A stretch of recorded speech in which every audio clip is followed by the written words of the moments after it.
난향야화에 방문해주신 마님과 선비님들 모두 감사드립니다. 그럼 재미난 오늘의 이야기 2시간 모음집으로 편안한 시간을 보내시길 바라면서 지금부터 시작해 보겠습니다.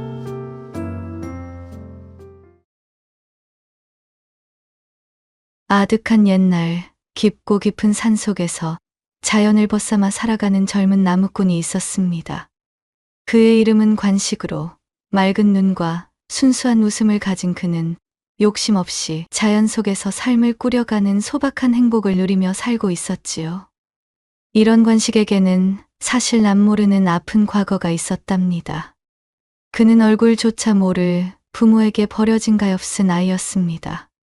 다행히 마음씨 착한 신만이 노부부가 그를 발견하여 따뜻하게 보살펴 주었지만 노부부가 세상을 떠난 후 그는 홀로 남겨져 지금까지 산속에서 살아오고 있었습니다. 평소 많은 사람들이 산을 찾아 땔감이며 건축 재료로 삼기 위한 무분별한 벌목을 해대는 것을 안타까워했던 노부부는 산이 푸른 녹음을 잃고 벌거벗는 것을 몹시 걱정하였답니다. 그리하여 노부부는 관식을 돌보는 내내 어린 나무 묘목을 구해와 산에 식립하는 일에 앞장서던 사람이었어요. 비록 친부모는 아니었지만 그런 따스한 마음씨를 가진 노부부의 손에 자란 관식 역시 자연을 아끼고 귀중히 여기는 습관이 몸에 있게 되었지요. 그렇게 산을 사랑한 노부부가 노환으로 눈을 감게 되었고 관식은 또다시 혼자가 되고 만 것이었습니다. 하지만 관식은 슬픔에 잠겨 있기보다는 자신을 거두어 길러준 노부부의 은혜를 잊지 않고 감사하며 살아갔습니다. 그것의 연장선상으로 매일 새벽 관식이 잊지 않고 행하는 의식이 하나 있었지요. 바로 자신을 친자식처럼 아껴준 노부부의 묘를 찾아 정성껏 인사를 올리는 것이었습니다. 그는 부모님의 묘 앞에서 하루의 시작을 알리고 항시 불필요한 욕심을 내지 말고 남을 돕기 위해 손을 내밀 줄 아는 사람으로 살라는 그들의 따뜻한 가르침을 되새기며 힘찬 하루를 시작했지요. 어디 보자. 오늘은 그동안 오르지 않았던 산기슭 쪽으로 향해 볼까? 요즘 나무를 무턱대고 베어가는 사람들이 많아져 산이 점점 벌거벗고 있으니 사람의 손길이 닿지 않은 곳을 찾아야겠어.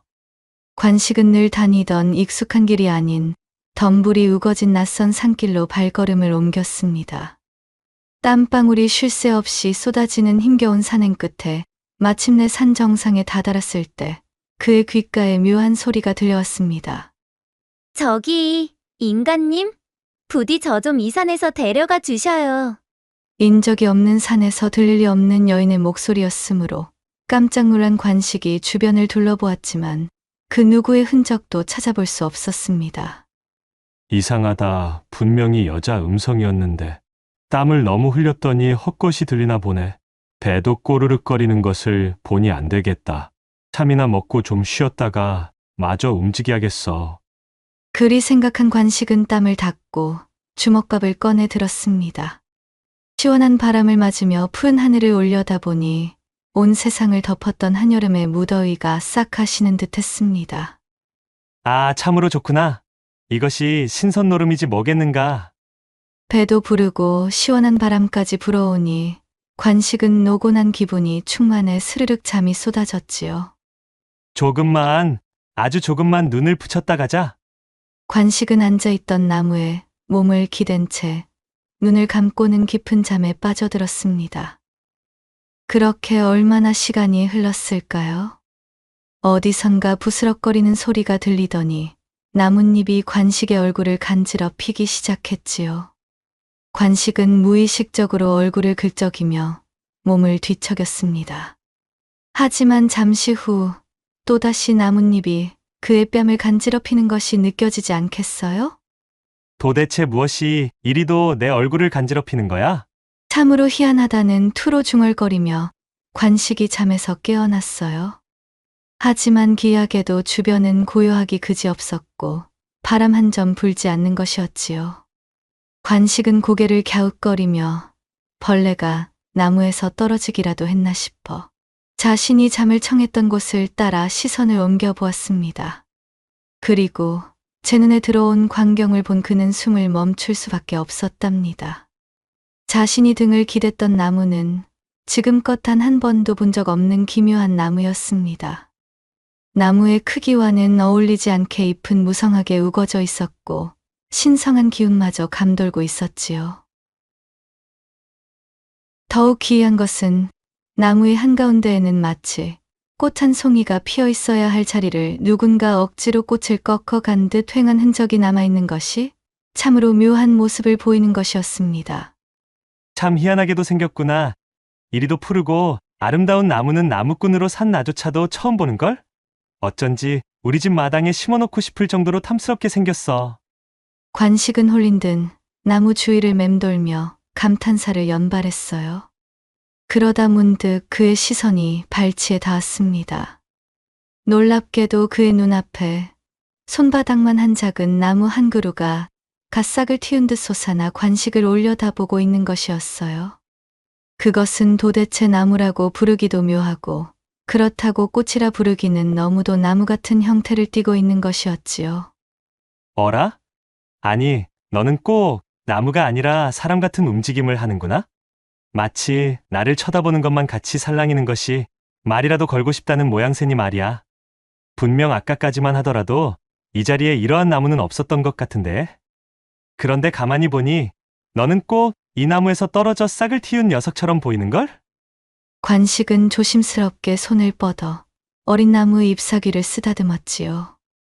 그러자 놀랍게도 어린 나무는 관식의 손길에 화답하듯 고개를 끄덕이는 모양새로 천천히 흔들거리며 그의 손을 감싸는 것이었어요.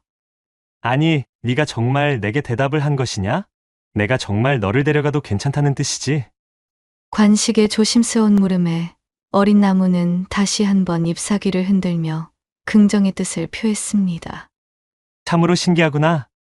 그래, 그럼 네가 허락한 걸로 알고 데려갈 테니 앞으로 잘 지내보자꾸나. 관식은 어린 나무가 상처 입지 않도록 조심스럽게 흙을 털어내고 품에 안아들었지요. 갓 태어난 아기를 다루듯 정성스러운 손길이었습니다. 집으로 돌아온 관식은 어린 나무를 어디에 심을지 고민에 빠졌어요. 한참의 고민 뒤에 그의 시선이 향한 곳은 언제나 그의 마음속 깊이 자리 잡고 있는 부모님의 묘소였답니다. 그래, 역시 이곳이 좋겠어. 햇빛도 잘 들고 내 집 바로 옆에 있으니 내가 매일 너를 돌보러 올 수도 있고.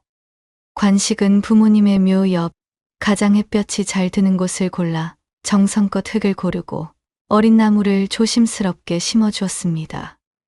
그리고 매일 아침 묘소를 찾아 부모님께 인사를 드린 후에는 어린 나무에게도 따뜻한 말을 건네며 애지중지 보살피는 것을 잊지 않았어요.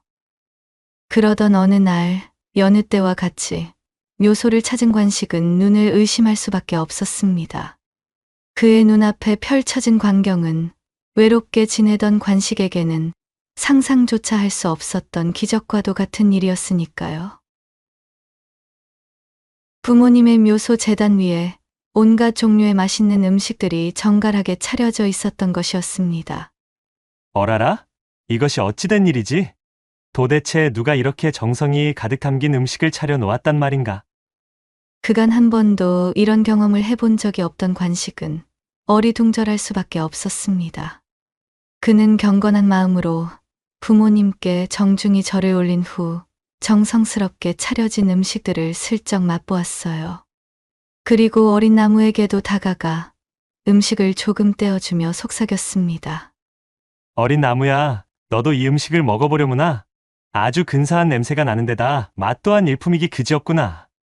그러자 놀랍게도 어린 나무는 그의 말에 화답하며 기뻐하듯 잎사귀를 흔들거렸어요. 다음 날도 그 다음 날도 묘소에는 어김없이 맛있는 음식들이 차려져 있었습니다. 매일같이 이런 일들이 반복되자 관식의 궁금증은 점점 커져만 갔지요. 도대체 누가 이렇게 귀한 음식을 매일같이 차려놓는단 말인가?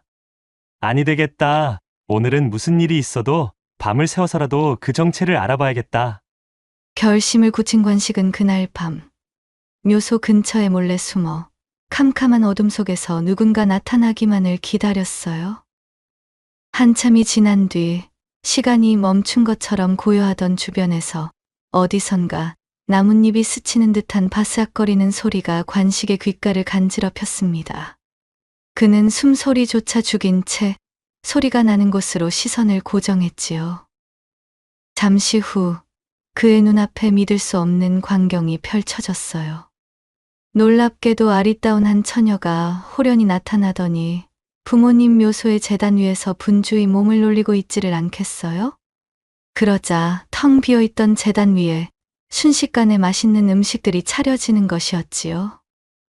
그 광경을 목격한 이상 더는 숨어 있을 수 없다고 판단한 관식은 자리에서 벌떡 일어나 처녀에게 다가갔습니다. 어머머, 갑작스러운 관식의 등장에 처녀는 화들짝 놀라 도망치려 했어요. 허나 관식은 재빠르게 그녀의 앞길을 가로막으며 정중한 목소리로 말을 건넸습니다. 낭자, 부디 놀라지 마십시오. 저는 이곳에 잠들어 계신 분들의 양자입니다. 그간 무슨 연유로 매일 새벽마다 이곳에 음식을 차려 놓으시는 건지요? 저야 더없이 감사한 일이지만 무슨 사연이라도 있으신 건지 너무도 궁금하여 이렇게 몰래 기다리는 신뢰를 무릅쓰게 되었습니다. 관식이 애타는 표정으로 묻자 처녀는 될 수 없다는 듯 당황한 기색을 가라앉히고는 차분하고 조용한 목소리로 자신의 기원을 설명하기 시작했습니다. 저는 천상의 나무, 꽃에서 태어난 천기목이라고 합니다.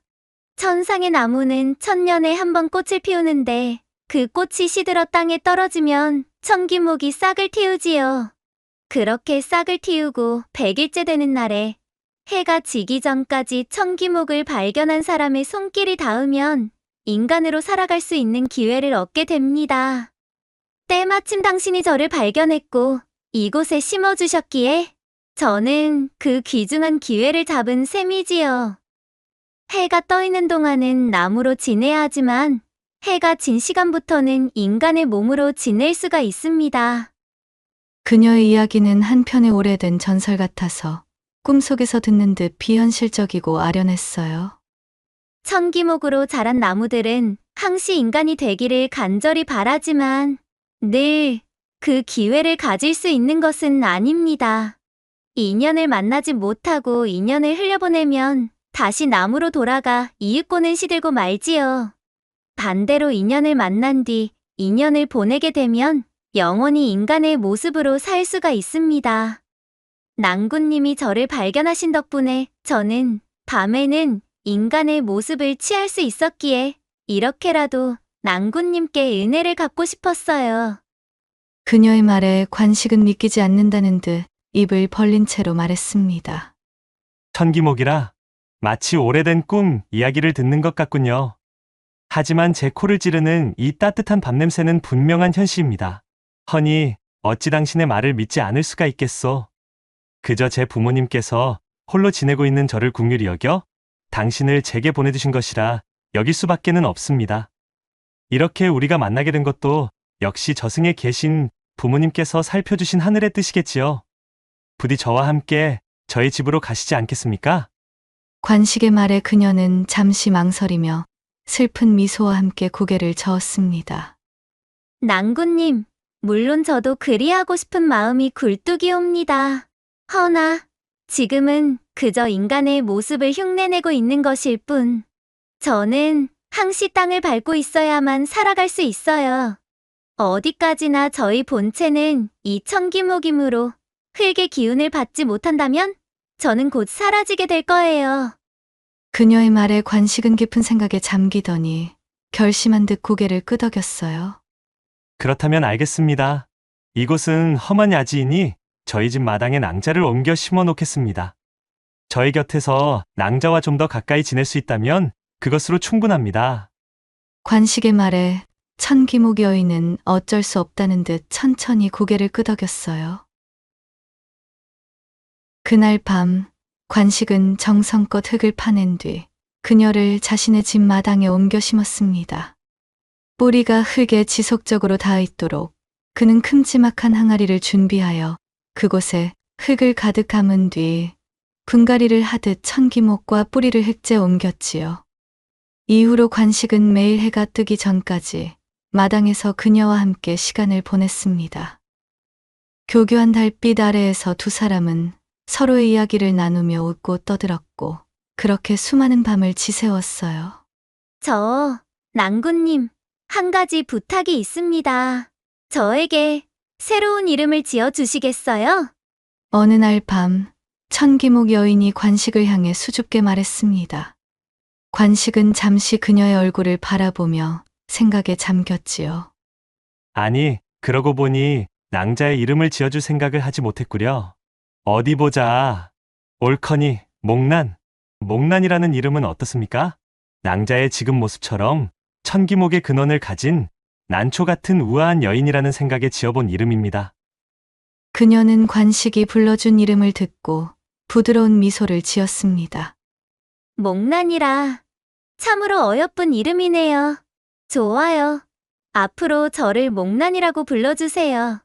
그 후로 관식과 목란은 매일매일 행복한 시간을 보냈습니다.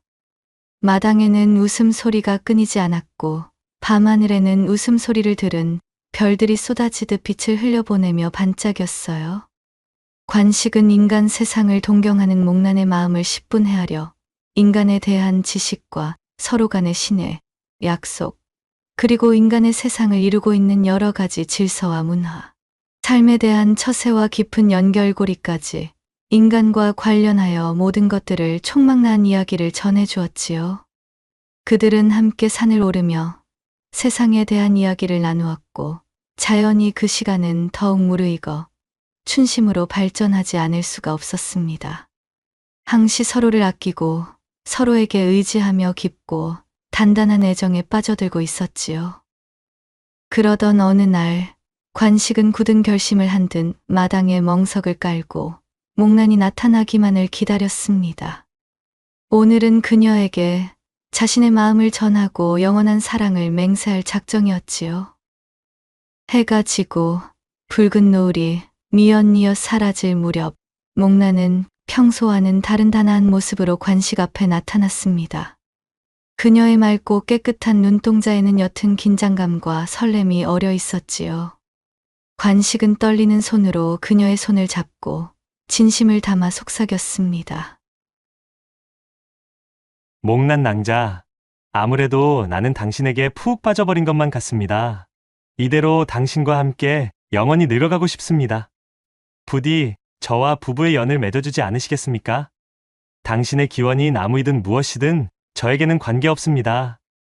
목란은 그의 고백에 얼굴을 붉히며 안타까운 듯 속삭였습니다. 낭군님, 비록 지금은 낭군님 앞에서 인간의 형상을 취하고 있지만 저는 나무의 몸을 하고 있습니다. 아직 채 1년도 지나지 않았는데 2년이라는 긴 기간을 채울 동안 저는 당신에게 도움을 줄 수 있는 것이 아무것도 없습니다. 짐만 될 것이 뻔한 저에게 어찌 벌써부터 그런 말씀을 하시는 건가요? 저 역시 당신을 마음 깊이 품고 있기에 반대로 당신에게 누가 되는 존재이고 싶지 않사옵니다. 그러자 관식은 단호한 목소리로 그녀의 말을 잘랐습니다. 목난 낭자, 제 진심을 믿어주십시오. 당신이 어떤 모습이든 아직 완전하지 않다 해도 제 마음은 변하지 않습니다. 당신과 함께라면 어떤 어려움도 이겨낼 수 있다 자부합니다.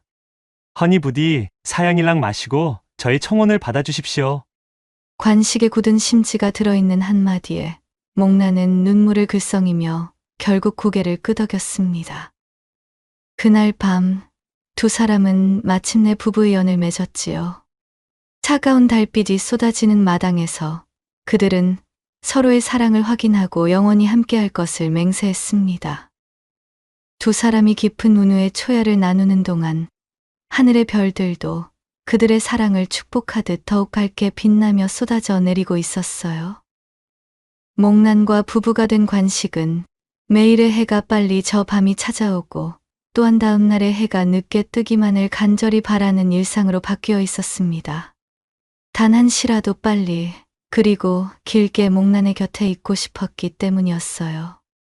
그것은 목란 또한 다르지 않아 얼른 2년이라는 시간을 꼬박 채워 뿌리의 제약 없이 완전한 인간의 형상이 되기를 희망했지요. 그리하여 따뜻하고 포근한 관식의 집 안에서 관식과 함께 인간처럼 살아가기를 간절히 소망했어요. 서로를 향한 애정이 깊어지면 깊어질수록 두 사람은 온전히 함께 지낼 수 있는 미래의 그날을 염원하고 또 염원했습니다. 그렇게 시간은 관식에게는 너무 빠르게, 반대로 목란에게는 너무 느리게 흐르고 있었고, 어느덧 매서운 겨울이 찾아오게 되었어요. 관식은 목란이 추운 겨울에 무슨 변이라도 당할까봐 밤마다 마당에 모닥불을 피워놓고 그녀가 춥지 않도록 온 정성을 다했습니다. 목란이 나무의 모습으로 돌아오면 그 위로 따뜻한 이불을 덮어주고 잔뜩 모아두었던 짚을 주변에 둘러 나무가 얼지 않도록 애썼어요. 사흘에는 추위에도 아랑곳하지 않고 목란을 돌보는 관식의 사랑은 헌신적이었습니다. 차디찬 겨울의 혹한에도 관식의 마음만은 따뜻하기 그지없었지요. 관식의 부단한 노력 덕에 첫 해의 겨울을 무사히 나고 이듬해 따뜻한 봄을 맞이하였습니다.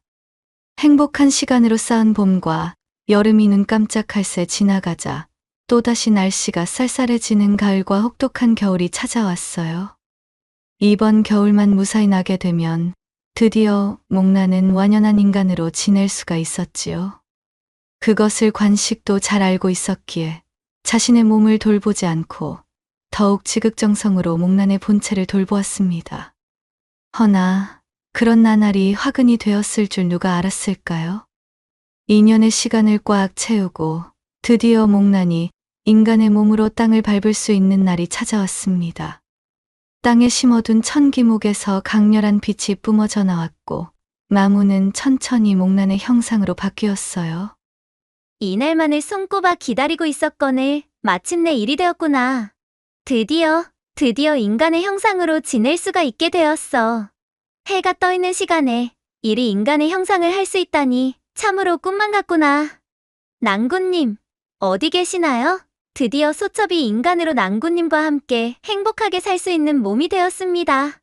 기쁨에 취해 방방 뛰며 즐거워하는 목란의 목소리에도 주변은 고요하기만 했습니다. 평소라면 시간을 지체하기 무섭게 목란에게 달려나오던 관식이 웬일인지 좀처럼 모습을 드러내지 않는 것이었지요. 목란은 이유를 알 수 없는 불안한 마음에 집 안으로 들어서 떨리는 목소리로 관식을 불렀습니다. 하지만 차가운 바람만이 앙상한 나뭇가지를 흔들며 그녀의 귓가를 스칠 뿐 그 어디에서도 관식의 따뜻한 목소리는 들려오지 않았지요. 목란의 가슴 속에 걷잡을 수 없는 불안감이 밀려들었고 그녀는 천천히 문을 열고 방 안을 들여다보았습니다. 방 안에는 관식이 여린 호흡을 이어가며 누워 있었어요. 그는 지난 겨울 자신의 몸을 돌보지 않고 마당에서 천기목을 돌보는 일에 너무 치중한 나머지 깊은 폐병을 얻었다는 것도 알지 못한 채 시간을 보내고 있었습니다. 그렇게 겨울이 끝나가는 동안 조금씩 병세를 얻어가던 관식은 급작스럽게 자리에 드러누워 버린 것이었지요.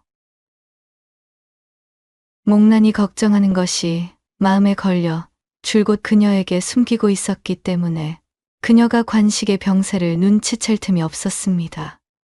자신을 돌보느라 건강이 악화되는 것도 알아차리지 못했다는 사실에 목란은 슬픔이 밀려들었지요. 그녀는 어찌할 바를 모르고 허둥대다가 정신없이 달려 의원을 모셔왔습니다. 관식의 상태를 이리저리 살펴보던 의원이 말했습니다. 아무래도 겨울의 혹독한 찬바람을 너무 들이마신 탓에 깊은 폐병을 얻은 모양이오. 이 병세에 특효인 약재가 있으나 그것은 무역선을 통해서만 들어오는 통에 값이 너무도 비싸다오. 의원님, 제발 부탁입니다. 무엇이든 할 테니 부디 저희 낭군님을 살려주셔요. 사정은 딱하지만 어쩌겠소이까. 이 약재는 너무도 귀하게 나 역시 가지고 있는 것은 없고 한간에 듣자 하니 우리 고을 군수께서 조정에 올린 공무령으로 이 약재를 얻게 되었으나 후에 곡물 목록에서 제외되어 개인적으로 보관하고 있다 하던데 군수께 한번 도움을 요청해 보는 것이 어떻겠소? 의원의 말을 들은 목나는 더 따지고 잴 겨를도 없이 바로 군수를 찾아가기에 이르렀습니다. 군수를 아련하여 그 앞에 고개를 조아린 목나는 대강의 상황을 설명하고 해당 약재를 내어주길 간절히 청하였지요. 군수는 성품이 어질고 백성을 위하는 목민관이었으나 그녀의 부탁에 난색을 표하며 고개를 저었습니다. 고을의 백성인 그대의 사정이 딱하니 수령된 자로 응당 귀를 기울여야겠으나 안타깝게도 내어줄 수가 없다네. 지난날 동문 수학하던 나의 친구가 있는데 이 친구가 어사가 되어 지금 우리 고을로 오는 중일세. 헌데 하필이면 그 친구가 어디서 들었는지 그대가 말한 진상용 약재가 내게 있다는 것을 듣고는 자신이 가져가겠노라 미리 엄포를 놓지 않았겠는가. 사실 어린 시절 그 친구가 남의 집 물건을 훔치는 것을 본 내가 그 사실 주변에 알려 친구를 아주 부끄럽게 만든 적이 있었는데 이 친구는 그 일에 앙심을 품어 이후로 우리의 관계가 틀어지고 말았지. 아직도 내게 악한 마음을 가진 그 친구는 나를 철천지 원수로 생각하고 있다네. 그런 와중에 한 고을의 수령인 내가 어사의 위치에 있는 친구를 거역할 깜냥이 되지 못하는 것은 자명하지. 그러니 이미 자신이 가져가겠다며 엄포를 놓은 약재를 어찌 자네에게 넘길 수가 있겠는가. 허면 어사인 그 친구분께서는 그저 감사님을 골탕 먹이기 위해 약재를 취하려 한다는 말씀이신지요? 내 생각은 그러하다네. 어려서부터 그 친구는 심성이 고약하고 주변의 덕을 베푸는 것을 싫어하던 아주 못된 성미를 지녔었지. 게다가 자존심도 보통이 아닌 와중에 내가 자신의 잘못을 알려 명예에 먹칠을 하고 말았으니 이후로 나를 잡아먹지 못해 안달인 마음을 그리 드러내는 것이지. 이번에 우리 고을로 굳이 행차하는 이유도 아마 그 약재를 자신이 수탈한 뒤 곡물 관련의 죄를 뒤집어씌워 나를 잡아가려는 모종의 음모가 녹아있지는 않을까 생각 중이라네. 이 일이 해결되지 않는다면 내 아미도 또한 자네의 남군 목숨도 지킬 수가 없는 노릇이지 무엇이겠는가. 군수의 설명에 목나는 하늘이 무너지는 기분이었으나 그렇다고 이대로 잠자코 보고만 있을 수는 없는 노릇이었습니다. 그간 관식에게 인간 세상에 대한 많은 이야기들을 전해 들었기에 제법 지식이 쌓여있던 목나는 벌떡 일어나 군수를 향해 외쳤어요. 군수님의 친구분인 어사님에 대해 좀 더 알려주십시오. 가능하다면 제가 한번 쫓아내 보겠습니다. 부디 저를 믿어주십시오. 군수님께서는 그저 몇 가지만 도움을 주시면 됩니다. 그 친구는 술과 여자를 매우 밝히는 녀석이기는 하다만 대체 그대가 어떤 재주로 조정을 등에 업고 나를 감찰하러 오는 어사를 막을 수가 있다는 말인가. 군수는 믿기 어렵다는 듯이 말했지만 목난의 눈빛은 형형하게 빛나고 있었습니다. 이 자리에 오기까지 산전수전을 다 겪었던 군수였음에도 지금껏 군수가 만나본 그 어떤 사람에게서도 느낄 수 없었던 불가사의한 느낌이 목난을 감돌고 있음을 알아차렸지요. 군수는 결국 자신의 직감을 믿어보기로 하고 그녀에게 모든 것을 맡겨보리라 결정을 지었답니다. 어쩔 수가 없겠구만. 말이 아니 되는 소리겠으나 지금 자네의 눈빛을 하면 뭔가 이를 내 것도 같다는 생각이 스쳐 지나가는군. 게다가 어차피 이대로라면 대안도 없이 두 눈 뜨고 당하기만 할 뿐이니 별 수가 있겠는가. 오히려 그대가 이리도 자신만만한 모습을 보이고 있으니 맡겨볼 필요가 있겠지. 그대가 필요한 게 있다면 내 아낌없이 지원하도록 하겠노라. 알겠습니다, 나으리. 참으로 감사합니다. 그리하여 군수의 허락을 얻어낸 목난은 의원에게 관식의 안위를 부탁한 뒤 계략을 짜기 시작했어요. 다음 날 군수의 도움을 받아 마을어귀의 낡은 주막을 통째로 빌렸고 마치 자신이 주막의 젊은 주모인 양 완벽하게 변장했습니다. 그리고 군수를 만나러 오는 어사를 기다리고 있었지요. 며칠 후 초라한 행색의 나그네가 주막으로 들어왔습니다. 그는 연신 주위를 힐끗거렸고 어딘가 모르게 수상한 기운을 풍기고 있었어요. 한편으로는 자신이 대단한 위치에 있는 사람이라는 것을 전혀 숨기고 싶지 않은 듯한 오만함이 가득했습니다. 목나는 그의 눈빛에서 예의 군수가 말한 어사 친구의 못된 심성을 바로 읽어낼 수 있었습니다. 아무래도 저자가 맞는 모양이로구나. 목난이 나지막이 속삭이며 어사에게 다가갔습니다. 한껏 교태를 섞은 움직임으로 어사에게 다가간 목난이 그의 비위를 맞추며 술상을 내어주었고 그 옆에 앉아 천천히 술잔을 채워주었지요. 처음에는 경계하던 어사는 곧이어 눈빛이 미묘하게 흔들리며 아름다운 목난에게 푹 빠지고 말았습니다. 게다가 자신이 들이켜고 있는 그 술맛이 여느 주막과는 확연히 다른 맛이었기에 더욱 기분이 고조되었지요. 목난이 직접 가진 약초와 목근으로 빚은 그 술은 마치 고급 기방에서나 맛볼 수 있는 깊고 풍부한 풍미를 지니고 있었기 때문이었습니다. 어느덧거나 하게 취기가 오른 어사는 슬슬 제 본색을 드러내기 시작했어요. 그는 능글맞은 미소를 지으며 목난에게 수작을 걸어대며 으스댔지요. 어디 보자. 거 아무리 보아도 당신은 이런 허름한 주막에 있을 여인으로는 보이지 않는구만. 내가 꽤나 높은 자리에 있는 사람이라는 것을 진작에 눈치챈 것으로 보이는데 내 말이 틀리오? 목난은 기다렸다는 듯 묘한 표정을 지으며 대답했습니다. 물론 자세히는 알지 못하지만 나그네 분에게서 느껴지는 그 어떤 이풍당당함이 저를 잡아끌었지 않겠습니까? 또한 저희 서방이라는 작자는 저작거리 투전판에 미처 전전하며 집안 자산을 말아먹는 바람에 그 팔자가 더러워 어쩔 수 없이 이리소리나 따르고 있는 신세이지요. 목난은 이미 군수에게 어사가 여색을 몹시 밝히는 탕하라는 정보를 입수한 터였기에 바로 그 부분을 공략하고 있었습니다. 그녀는 어사의 비위를 맞추며 그의 욕망을 은근하게 자극했지요. 그러면서도 쉽사리 마음을 허락하지 않는 듯 애간장을 태우고 있었습니다. 서방이라는 인간은 매번 투전판에서 돈을 잃으니 이대로는 안 되겠다 싶었던지 점쟁이에게 점을 보러 나간 참이랍니다. 목난이 손으로 자신의 치마 끝을 매만지며 손가락으로 교태를 부리니 어사는 침을 꿀꺽 삼키며 주위를 둘러보았습니다.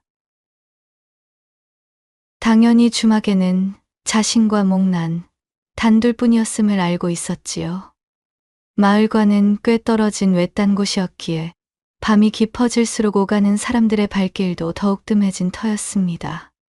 그때 목난이 일어나 술동이를 채우러 주막 뒤편으로 가면서 어사에게 보란 듯이 엉덩이를 살랑살랑 흔들어대는 것이었어요.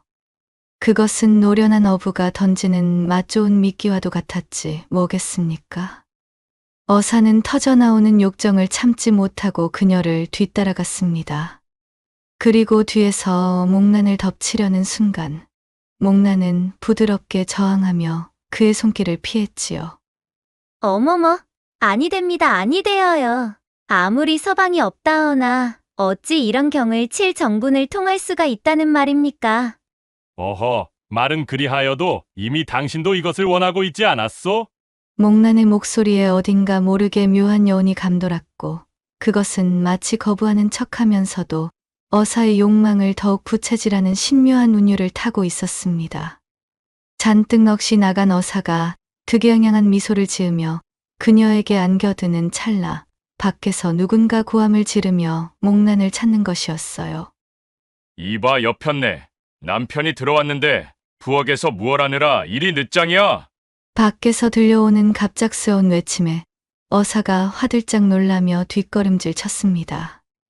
목난이 어사에게 다급하게 속삭였지요. 어머나, 이 일을 어쩌면 좋아. 우리 서방이 온 모양입니다. 성격이 워낙 괴팍하고 힘도 장사라서 여기서 이러고 있던 것을 들키면 그야말로 저나 나그네님이나 정말 큰일이 납니다요. 아니 뭐요? 근데 어찌 그리에 실실 웃고 앉아있는 게요? 지금 경사라도 나셨소? 게다가 아무리 그렇다고는 해도 나는 사실 나그네가 아니라. 이것저것 따질 새가 없습니다. 저 인간이 본디 일자무식이라 아무것도 모르는 통에 만에 하나 나그네님이 정승이라 하여도 맨손으로 때려주길 인간이요. 목난의 실감나는 연기에 어사는 완전히 이성을 잃은 듯 어쩔 줄 몰라 하며 허둥거리고 있었습니다. 목난은 재빨리 구석에 놓인 낡은 괴짝을 가리키며 속삭였어요. 저 괴짝에 잠시 숨어 계세요. 제가 잘 둘러대 서방을 내보낸 다음에 곧 열어드리겠습니다. 어사는 상황이 급박하다는 것을 깨닫고 목난의 말을 굳게 믿은 채 괴짝 안으로 잽싸게 몸을 숨겼습니다. 그러자 목난은 기다렸다는 듯 괴짝 뚜껑을 닫고 굳게 잠가 버렸지요. 잠시만 이대로 얌전히 계셔요. 목난이 괴짝에 바짝 붙어 속삭였습니다. 하지만 그녀의 얼굴은 어느새 씩 장난스러운 미소가 가득했지요. 잠시 후 감사가 희죽희죽 웃는 표정으로 주막 안으로 들이닥쳤습니다. 그는 목난과 말없이 고개를 끄덕이며 문빛을 주고받은 뒤 험상궂은 목소리를 흉내내며 소리쳤지요. 야, 이 여편네야. 하늘 같은 서방이 외출했다 돌아오는데 그 낯짝도 들이밀지 않고 무얼하고 있는 게야? 아이고 여보, 서방님, 어찌 그리 말씀하셔요. 부엌에서 무얼 좀 하느라 늦었지 뭐예요?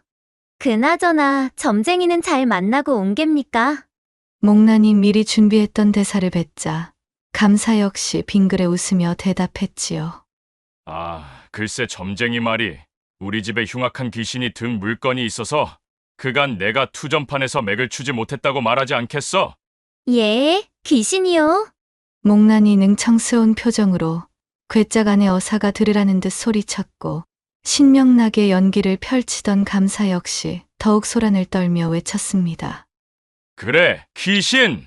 점쟁이가 일러준 대로라면 바로 저 낡은 괴짝 안에 귀신이 숨어서는 나의 좋은 기운을 있는 대로 다 빼앗아 간다더구만.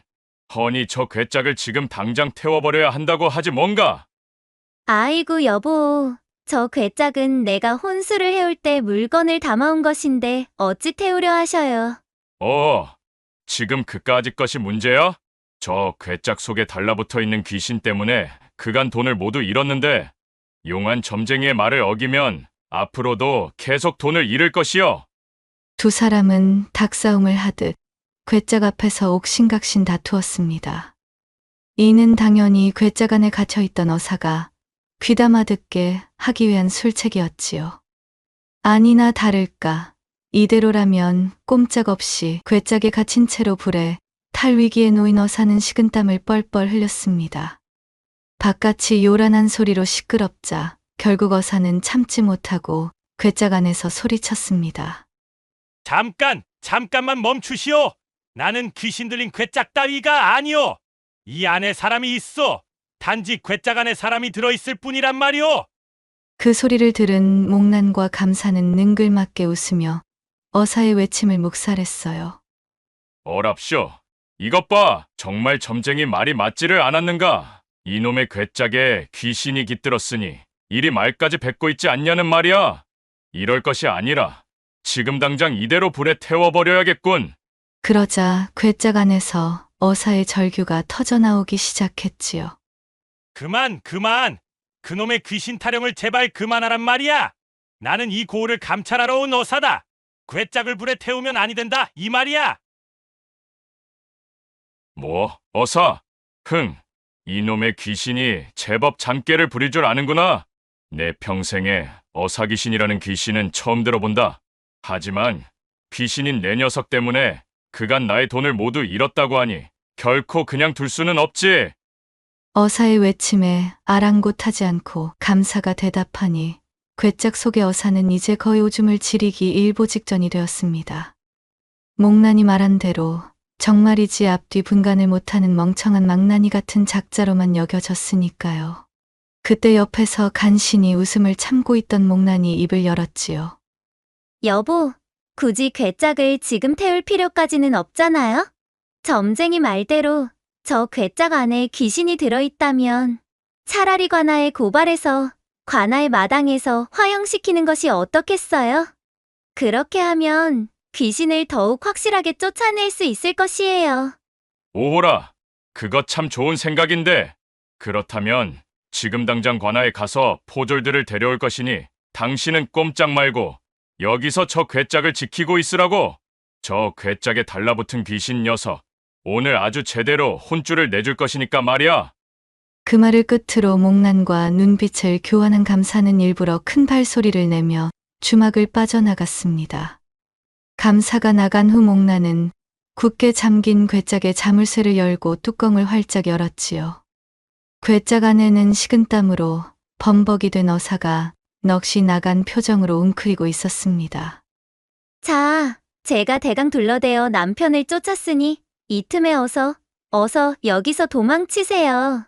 제 서방은 지금 점쟁이의 말을 맹신하고 있기에 실제 나그네님께서 진짜 어사라 하여도 고지 믿지 않을 것이에요. 그저 괴짝 안에 붙은 귀신이라 여기고 무슨 짓을 할지 알 수가 없습니다. 저 인간은 백정보다도 더 막무가내인 인간이라 반상의 법도 뭐 이런 것을 제대로 알지도 못하는 팔푼이입니다요. 허니 까딱하다간 목숨 부지하기가 힘이 들지요. 안 그대로 아까 낫을 꼬나들고는 그대로 내리칠 기세인 것을 겨우 말렸습니다. 그러니 다시는 이 마을로는 돌아오지 마시고 어서 도망치셔요. 죽다 살아난 어사는 목난의 말을 곰곰이 생각해 볼 여유도 없었습니다. 그저 이대로 머뭇거리다가는 팔척장사에 웬 미치광이에게 잡혀 산채로 불에 탈 수도 있다는 공포만이 가득했지요. 그리하여 어사는 혼비백산하여 쏜살같이 주막에서 뛰쳐나갔어요. 그는 뒤도 돌아보지 않고 냅다 달려 고을을 빠져나갔답니다. 그리고 이날 이후로 다시는 그가 고을에 나타났다는 소식은 들리지 않았지요. 그리하여 목난의 꾀 덕에 억울한 누명을 쓸 위험에서 벗어난 군수는 그녀에게 깊은 감사를 표하며 또한 그녀의 지혜와 용기에 감탄을 아끼지 않았습니다. 그대 덕에 이리 화를 면했으니 이 어찌 기뻐하지 않을 수가 있겠는가. 자, 여기 약속한 약재를 내어주니 이것으로 그대의 정인을 치료하시게. 목난은 감사에게 받은 약재를 품에 안고 한 걸음에 의원에게 달려갔고 그렇게 관식은 병상에서 일어날 수가 있었습니다. 목난 낭자, 참으로 그대는 하늘에 계신 내 양부모님이 내게 주신 큰 선물 같은 사람이요.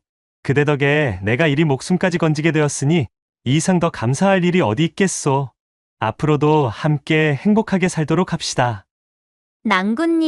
낭군님의 보살핌 덕에 제가 이리 인간의 모습으로 다시 태어날 수가 있었는데 제가 어찌 낭군님 아닌 다른 사람의 반려가 되겠습니까? 당연히 낭군님의 아내가 되어야지요. 이리하여 목난과 관식은 서로의 손을 맞잡은 채 서로를 부둥켜 안으며 기쁨의 눈물을 흘렸고 감사의 호의를 받아 성대한 혼례를 올리게 되었습니다. 이후로도 두 사람은 서로를 보필하며 오래오래 행복하게 지냈다는 후문이 온 고을 널리 퍼져나갔답니다.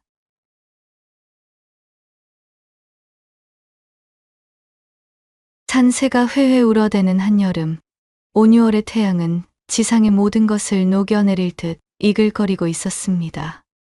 울창한 녹음에 우거진 수풀이 한없이 이어진 오솔길에서 한눈에 보기에도 꼬장꼬장한 성미를 지닌 듯 싶은 갓을 쓴 한 사내가 나타났지요. 그의 이름은 공식으로 그는 이마에 송골송골 맺힌 땀을 소매 자락으로 훔치며 느릿느릿 흙길을 걷고 있었습니다. 오래간만에 들른 버스의 집에서 거나하게 마신 낮술의 기운이 아직 남아 머리가 지끈거리던 참이었지요. 사실 술자리에서 벗과 나눈 이야기 때문에 서로 기분이 상해 언성이 높아졌던 탓에 공식의 마음은 영 불편하던 참이었어요. 지아비를 섬기는 여인에 대한 정절과 관하여 공식과 버스의 의견이 첨예하게 대립했던 탓이었습니다. 따지고 보면 참으로 별것도 아닌 일이었으나 지아비를 한번 섬긴 여인은 남편이 죽고 난 이후에도 꼭 수절을 하는 것만이 최고의 여성상이라 여기고 있었던 공식은 죽은 사람이야 그렇다 쳐도 산 사람은 살고 봐야 하지 않겠느냐는 것의 말에 술맛이 확 떨어져 버린 것이었습니다. 제 놈이 아직 장가를 가지 못한 노총각이라 아무것도 모르니 그런 소리가 나오는 게지. 어떻게 한번 지아비를 맞이한 여인이 주절하지 않을 수가 있다는 말인가? 대명천지 조선팔도에서 그러한 일이 일어나서는 아니 되는 법. 참으로 내 시간만 낭비하여 아까운 술맛을 버리는 담론을 나누고 말았구만. 이제 반나절은 좋게 걸어야 할 집으로 가는 길. 공식은 벗과 나눈 이야기들을 상기하다 말고 씩씩거리며 투덜거렸습니다. 길섭에 소담이 핀 이름 모를 들꽃마저 기분을 잡쳐 어지럽던 눈에는 희미하게 어른거리고 있었지요. 그렇게 얼마나 걸었을까요? 폭염과 함께 약주까지 걸쳤으니 공식의 몸에서 땀은 비 오듯 쏟아지고 등줄기는 축축하게 젖어들었습니다. 가끈을 느슨하게 풀어 목덜미를 부채로 붙여보지만 뜨거운 바람만 횡하니 감돌뿐 더위는 좀처럼 가시지 않았지요. 그러나 저러나 참으로 이놈의 더위가 그야말로 사람 잡는 날씨로구나. 약주의 기운이 오르는 통에 평소보다도 곱절은 더 더운 느낌이로군. 공식이 혀를 빼무는 표정으로 중얼거리며 비척거리는 걸음을 재촉했습니다. 바로 그때였어요. 저만치 앞 언덕배기에 자리한 무덤가에서 이상한 광경이 공식의 눈에 들어왔지요. 한낮의 떼약볕 아래 소복 차림은 아니지만 희끄무레한 옷을 입은 여인 하나가 봉긋한 무덤 앞에 쪼그려 앉아 무언가를 열심히 하고 있는 모양새였습니다. 아니, 저 여인은 가만히 있어도 이리 더운 날에 무덤가에 앉아서 무얼 저리 열심히 하고 있는 중인고? 호기심이 발동한 공식은 발걸음을 조금 빨리 옮겼습니다. 가까이 다가갈수록 자신의 눈에 들어오는 광경은 더욱 기이하게 느껴지고 있었지요. 여인이 손에 든 커다란 대나무 부채로 쉴 새 없이 무덤 위에 자란 풀을 향해 부채질을 하고 있는 것이 아니겠어요? 마치 아궁이에 불을 지피듯 혹은 타는 불을 끄려는 듯한 그 손짓에는 도무지 쉼이 없었습니다. 곱상하게 생긴 여인의 하얀 얼굴은 어느새 땀과 열기로 붉게 상기되어 있었고 가쁜 숨소리가 공식의 귓전까지 들리는 듯했습니다. 여인의 자색이 꽤나 곱고도 야릇한 분위기를 풍기고 있었기에 공식은 저도 모르게 걸음을 멈추었습니다. 저리 고운 여인이 무덤가 앞에서 할 법한 행동이라고는 아무리 뜯어보아도 이해할 수 없기만 한 광경이었지요. 성묘를 온 것이라면 향이라도 피우거나 절이라도 해야 할 터인데 무덤에 부채질이라니요. 그것도 이글거리는 태양 아래서 말입니다. 혹시 실성한 여인은 아닐까? 아니면 자신이 모르는 어떤 깊은 사연이라도 있는 것일까? 공식은 의아함을 참을 수가 없었습니다. 남녀가 유별한 세상이라지만 이 기묘한 장면에 대한 궁금증은 쉽사리 떨쳐낼 수가 없었던 공식은 헛기침을 한번 하고는 조심스럽게 여인에게 다가갔습니다. 인기척에 놀란 여인이 화들짝 고개를 들었습니다. 아직 앳된 티가 가시지 않은 그러나 깊은 고단함과 어떤 절박함이 서려 있는 눈이었습니다. 저 부인, 참으로 실례이지만 내 한 가지 궁금한 점이 있어 이리 여쭈오. 공식은 최대한 공손하게 말을 건넸습니다. 이 무더운 날씨에 무덤에 대고 부채질을 하고 계시냐뉴가 몹시도 궁금하여 그냥 지나칠 수가 없었지 뭡니까? 그래, 대관절 어떤 연유이십니까? 제가 아는 바가 짧아 혹 부인께서 하시는 깊은 뜻을 헤아리지 못하는 것인가 하여 여쭙니다. 여인은 처음에는 경계하는 눈빛으로 공식을 훑어보더니 이내 체념한 듯 깊은 한숨을 내쉬었습니다. 그리고는 다시 부채를 들어 풀을 향해 붙이기 시작하며 힘없이 입을 열었습니다. 그 목소리는 여름날 매미 소리처럼 가늘게 떨리고 있었어요. 지나시는 길손께 부끄러운 모습을 보였습니다.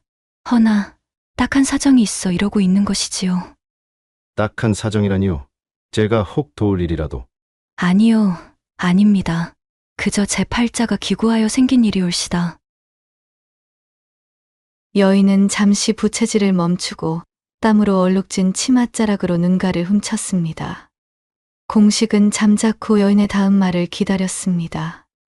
뜨거운 땡볕 아래 풀벌레 소리만이 두 사람 사이에 침묵을 메우고 있었지요. 여인의 목소리는 슬픔보다는 어떤 건조한 사실을 전달하는 듯 들려왔습니다. 이 무덤은 3년 전 세상을 떠난 제 남편의 것입니다. 제 남편은 지병으로 오래 고생하다가 숨을 거두기 직전에 제 손을 붙잡고 유언을 남겼지요. 공식은 저도 모르게 침을 꿀꺽 삼켰습니다. 어떤 절절한 유언이었기에 부인이 이토록 기이한 행동을 하는 것일까 궁금했으니까요. 남편이 이르기를 자신이 병세를 이기지 못하고 눈을 감거든 다른 생각은 말고 3년상까지만 잘 치러달라 하였습니다. 그리고 이 무덤 위의 풀이 모두 누렇게 말라 죽거든 그때는 미련 없이 자신을 잊고 다른 곳으로 시집을 가라고 하였지 뭐겠습니까? 공식은 자신의 귀를 의심했습니다. 무덤의 풀이 마르면 제가 하라니 참으로 해괴한 유언이 아닐 수 없었으니까요. 보통은 부인의 절개를 바라거나 혹 재가를 하더라도 자식들을 잘 부탁한다는 말을 남기는 것이 일반적인 유언이었습니다. 여인은 공식에 의한 표정을 읽었는지 희미하게 쓴웃음을 지었습니다. 저도 처음에는 남편의 깊은 뜻을 헤아리지 못했습니다. 아마도 저에 대한 정이 깊어 제가 젊은 나이에 홀로 고생할 것을 염려하여 재가에 대한 말씀을 하신 것이겠지요. 저 역시 남편을 매우 사랑했기에 처음에는 재가를 갈 생각이 없었으나 아녀자 홀로 된 세상이 어디 그리 쉽게 사라진답니까. 그리하여 어쩌다 보니 부끄럽게도 새로이 마음에 드는 사람까지 생기게 되었지요. 허나 여인은 다시 무덤 위에 파릇파릇한 풀들을 내려다보며 말을 이었습니다. 남편의 유언대로 재가를 가기 위해 3년상을 마치고 이제나 저제나 풀이 마르기만 기다렸습니다. 겨울이면 모진 북풍 한설에 풀들이 다 얼어 죽을 줄로만 알았지요. 헌데 이놈의 풀들은 어찌나 생명력이 강한지 겨울이면 잠시 누렇게 변하는가 싶다가도 봄이 오면 언제 그랬냐는 듯 더욱 파랗게 살아나 무성해지기를 반복하고 있지를 않겠습니까? 여인의 목소리에는 원망과 조바심이 뒤섞여 있었습니다. 세월은 흘러가는데 무덤의 푸른 마를 기미가 보이질 않으니 답답한 마음에 일이라도 하는 것입니다. 이 5, 6월 떼약볕 아래 쉬지 않고 부채질을 하면 억센 풀들도 결국엔 말라 죽지 않으려나 하는 마음으로 말입니다. 여인은 마치 자신의 말이 옳다는 듯 다시금 부채질에 힘을 가했습니다. 더운 바람이 훅 끼쳐왔지만 여인의 눈빛은 오로지 풀의 생사를 가늠하는 데 집중되어 있는 듯했지요. 자, 저기를 좀 보십시오. 저기 무덤 귀퉁이의 풀들은 벌써 제법 누렇게 죽지 않았습니까? 며칠 밤낮으로 부채질을 했더니 조금씩 효과가 보이는 듯합니다. 여인이 가리키는 곳을 보니 과연 다른 것보다 풀빛이 바래고 생기를 잃은 부분이 눈에 띄었습니다. 하지만 그것이 여인의 부채질 덕분일 리가 없었지요. 그저 우연히 겹쳐 원래부터 말라붙어 죽을 운명이었던 풀들이 빛을 발하고 죽었을 뿐 그녀의 부채질과는 하등 상관이 없는 것이었어요. 이 한심한 모습을 바라보고 있던 공식은 어처구니가 없어 할 말을 잃고 말았습니다. 죽은 남편의 유언을 따르기 위해 혹은 어쩌면 그 유언을 핑계 삼아 양심의 가책을 내려놓고 하루빨리 제가하기 위해 이글거리는 태양 아래서 무덤에 풀을 말려 죽이려 부채질을 하는 바보 같은 여인. 슬프다고 해야 할지, 어리석다고 해야 할지, 아니면 참으로 고약하다고 해야 할지. 공식은 복잡한 심경으로 땀을 뻘뻘 흘리며 부채질에 몰두하는 여인의 뒷모습을 한동안 멍하니 바라볼 뿐이었습니다. 머릿속에서는 방금 마신 술 기운과 한낮의 더위, 그리고 여인의 기막힌 사연이 뒤엉켜 혼란스러웠지요. 그는 더 이상 그 자리에 머물 기운도 이유도 찾지 못하고 조용히 몸을 돌려 다시 집으로 향하는 길을 재촉했습니다. 여인의 부채질 소리는 등 뒤에서 매미 소리와 함께 아득하게 멀어져 갔답니다. 집에 돌아오는 내내 공식의 머릿속은 무덤가에서 만난 젊은 부인의 생각으로 가득 차 있었습니다. 아무리 곱씹어 보아도 참으로 해괴하고 망측한 일이 아닐 수 없었어요. 허, 참으로 말세로구만 말세야. 제 아무리 죽은 지아비의 유언이라고는 하지만 저토록 한시라도 빨리 새서방을 맞으려는 듯 떼약볕 아래서 무덤에 부채질을 할 수 있다는 말인지. 혀를 끌끌 차며 공식은 속으로 연신 그 여인을 고약하고 정조도 없다며 욕했지요. 죽은 남편이 남긴 유언인 풀이 마르면 제가 하라는 말은 사실 아내에게 재가를 가지 말고 자신을 그리워해달라는 의미가 내포된 것임을 모른단 말인가? 어찌 그 말의 본 뜻을 이해하지 못하고 유언의 문자를 곧이곧대로 해석해서는 무덤에 그 많은 풀을 몽땅 말려 죽이겠다며 한여름에 그런 바보 같은 짓을 하고 앉았다는 말인지 원? 그렇게 공식이 땀으로 흠뻑 젖은 몸을 이끌고 겨우 집에 당도하니 공식의 아내가 마루 끝에 단정히 앉아 바느질을 하고 있다가 반갑게 맞이해 주었습니다. 단정하게 쪽진 머리와 고운 얼굴선, 차분하고 정숙한 몸가짐은 언제 보아도 공식의 마음을 흐뭇하게 하였지요. 공식의 아내는 공식의 자랑거리 중 하나였습니다. 아내의 고운 자태를 보니 벗과 나는 설천과 무덤을 지키고 있던 괴팍한 여인네 덕분에 한껏 말아먹었던 기분이 다시금 좋아지는 느낌이었지요. 아내가 정성스레 내어주는 시원한 냉수를 단숨에 들이켜고 나서야 공식은 비로소 뜨거운 숨을 돌릴 수 있었습니다. 어휴, 오늘 날씨가 어찌나 더운지 사람이 아주 녹아내리겠소.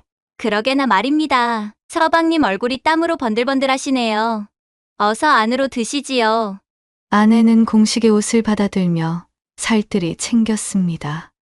방으로 들어와 자리에 앉은 공식은 아내에게 오늘 길에서 겪었던 기막힌 이야기를 소상히 풀어놓기 시작했지요.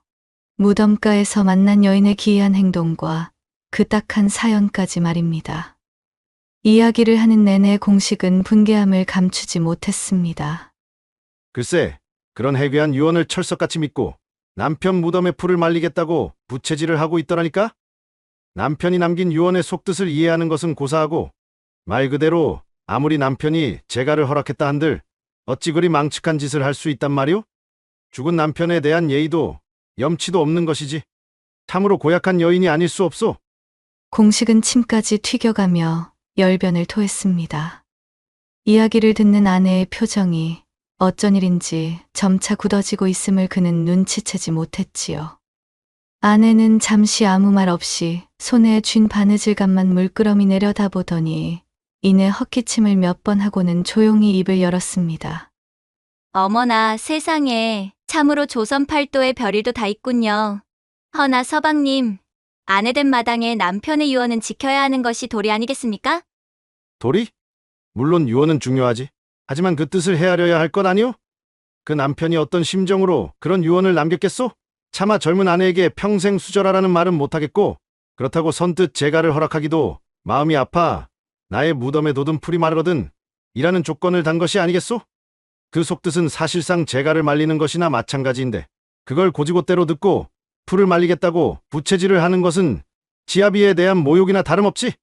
공식의 목소리는 더욱 높아졌습니다.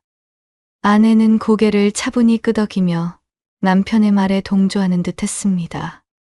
아유, 물론이지요. 서방님 말씀이 다 옳습니다.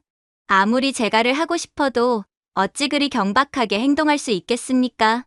하지만 남편의 유언만은 지키려 하는 그 마음도 조금은 헤아려 주심이 어떻겠습니까? 물론 저 같으면 남편의 그 깊은 마음을 헤아려 평생을 깨끗하게 수절하며 지아비의 명예를 지켰을 것이지만 말이에요. 그리 말하는 아내의 목소리는 단호했고 그 눈빛에는 한치의 흔들림도 없어 보였답니다. 당신께서 저에게 만약 그런 유언을 남기셨다 해도 저는 결코 다른 사내에게 눈길 한 번 주지 않았을 겁니다. 여인에게 정절이란 목숨과도 같은 것이니까요. 허니, 그 참으로 딱하고 어리석은 여인의 일을 떠올리며 그리 열을 내지 마시옵소서. 이 더운 날씨에 그런 쓸데없는 일에 머리를 쓰시다가는 쥐도 새도 모르는 사이에 픽 고꾸라지기 딱 좋습니다. 공식은 아내의 말을 듣고는 속으로 깊이 감탄하지 않을 수 없었습니다. 옳지. 암 그렇고 말고 내 아내는 역시 다르구나. 그는 아내의 현숙함과 깊은 절개에 다시 한번 반하며 자신이 참으로 복받은 사내라는 생각에 어깨가 절로 으쓱해졌답니다. 역시 나의 아내는 뭐가 달라도 단단히 다르구만. 당신 같은 절개 깊은 부인을 얻었으니 내가 전생의 나라라도 구했나 보. 공식은 아내의 손을 따뜻하게 잡아주었습니다. 아내는 수줍은 듯 살짝 미소를 지으며 고개를 숙였지요. 그 모습이 공식의 눈에는 더없이 어여쁘고 믿음직스러워 보였습니다. 무덤가에서 만난 그 경박한 여인과는 비교할 수 없는 참된 여인의 모습이라 여겼으니까요.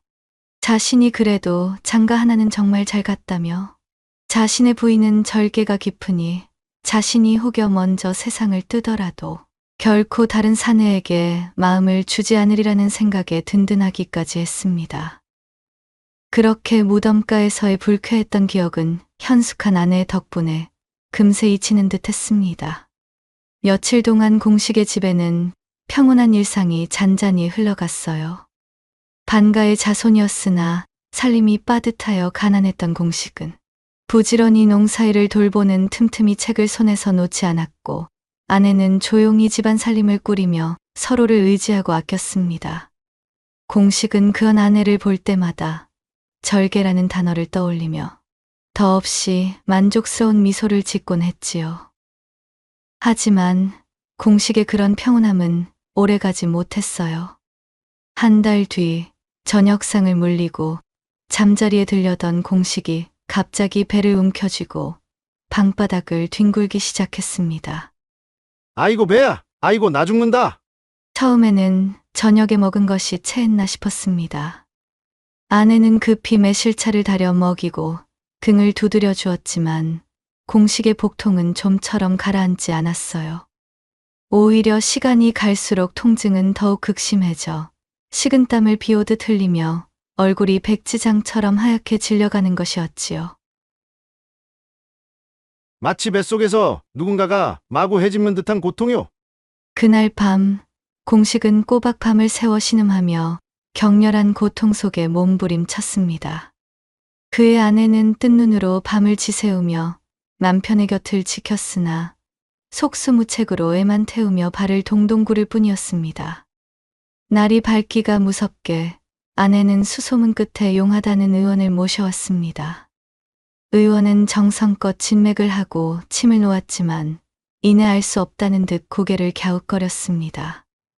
이상하군요. 맥은 정상인데 어찌 이리 극심한 통증을 호소하시는지 일단 약을 지어드릴 테니 경과를 봅시다. 허나 의원이 정성껏 지어준 약 또한 아무런 차도를 보이지 못했습니다. 그렇게 공식의 병세는 안타깝게도 날이 갈수록 깊어져만 갔습니다. 아내는 좋다는 약재는 백방으로 구해다 달여올리고 몸에 이롭다는 음식이라면 무엇이든 가리지 않고 정성껏 해올렸습니다. 그럼에도 불구하고 지독한 통증은 잠시 멎는 듯 하다가도 이내 다시 사납게 공식을 덮치곤 하였습니다. 아이고 여보, 정신을 좀 차려보셔요. 아내는 헌신적으로 남편을 간호했습니다. 밤낮으로 곁을 지키며 물수건으로 땀을 닦아주고 죽을 쏘어 먹이고 약 시중을 들었어요. 하지만 공식의 고통은 그녀의 정성으로도 어찌할 수 없는 듯 했습니다. 아내의 얼굴에도 지친 기색이 역력해졌고 간간히 깊은 한숨을 내쉬었지요. 공식은 이제 자신의 병이 예사롭지 않음을 직감한 듯 사위어가는 의식 속에서도 힘겹게 아내를 불렀답니다. 그리고 마지막 숨을 몰아쉬며 유언을 남겼습니다. 임자, 나는 이제 가망이 없는 듯하오. 이대로 내가 죽거들랑 9일장을 치러주시고 나와 약속한 대로 당신은 부디 나를 잊지 마시오. 정절을 지켜주셨으면 합니다. 여보, 대체 그러한 말씀이 어디에 있습니까? 어디 벌써부터 입에 장래 이야기를 내고 그러신단 말이어요. 어서 쾌차하셔야지요. 약한 소리를 하시지 말아주셔요. 이대로 당신이 떠나버리면 저는 혼자서 살 수 없습니다. 아내의 애타는 외침이 허망하듯 그 말을 끝으로 공식은 고요히 눈을 감았습니다. 아내는 남편의 싸늘한 몸을 부여안고 목 놓아 울었으나 이내 눈물을 닦고 남편의 마지막 유언을 받들기로 마음먹었지요. 그렇게 공식의 유언에 따라 9일장이 시작되었습니다. 아내는 정성껏 장례를 준비하고 연일 문상객들을 맞이했습니다. 슬픔에 잠긴 듯 예를 다하는 아내의 모습에 문상객들은 모두 칭찬을 아끼지 않았어요. 그러던 장례 여드렛째 되던 날, 문득 조문객들 사이에서 유난히 빛이 나는 사내 하나가 들어서는 것이었어요. 아니 저것 봐. 돌아가신 망자의 지인 중에 저렇게 근사한 사내가 있었던가? 사내가 어쩜 저리도 멋들어질 수가 있단 말이야? 누가 아니래? 처음 보는 사람인데 참으로 그 기골이 장대하고 멋들어지기가 이루 말할 수가 없구만. 주변의 술렁거림이 호들갑이 아니었던 것이 실로 그 풍채가 당당하고 또한 미남자였던 탓에 문상객들조차 고개를 돌려 바라보던 사내였지요. 그래, 얼마나 상심이 크십니까? 삼가 고인의 명복을 빌겠습니다. 아, 예. 이리 찾아주셔서 감사합니다. 헌데 저희 남편과는 어떤... 아, 망자와는 생전 학문을 서로 나누며 지내던 글벗입니다. 이 침통한 소식을 듣자마자 이리 달려오게 되었지요. 제가 홀로 지낸 시일이 오래되어 사내의 구실도 제대로 하지 못하는 사이 망자께서 저를 참 바른 길로 인도하려 애쓰셨습니다. 아, 예, 그러하시군요. 공식의 아내를 향해 위로의 말을 전하는 잘생긴 조문객과 눈이 마주치자 졸지에 과부가 된 그녀는 그만 넋을 잃고 그의 얼굴을 바라보았습니다. 조문객은 씩 미소를 지어 보였고 그렇게 공식의 아내는 조문객의 대접을 핑계로 그와 마주 앉아 이런저런 이야기를 나누기 시작했지요. 조문객은 짧지 않은 시간 내내 장례식장을 지키며 공식의 아내를 도와주었습니다. 또한 그녀에게 끊임없이 위로의 말을 전달하면서도 예의를 지켰고 공식의 아내가 느낄 텅 빈 마음을 돌보는 듯한 자상함을 10분 발휘했어요. 어느덧 공식의 아내는 이 잘생긴 데다 독신인 사내의 점잖고도 근사한 매력에 그야말로 푹 빠지고 말았습니다. 저 사내는 참으로 근사한 얼굴만큼이나 멋진 성미까지도 품고 있는 천하의 사내로구나. 옷을 입은 모습 또한 참으로 멋지기가 이루 말할 수가 없으니 어찌 저런 사내가 지금까지 혼자 지내고 있었다는 말인지. 그나저나 내 남편은 저런 근사한 인재를 지인으로 두고 있었으면서 어떻게 나에게 한 번도 소개를 시켜주지 않았다는 말이야?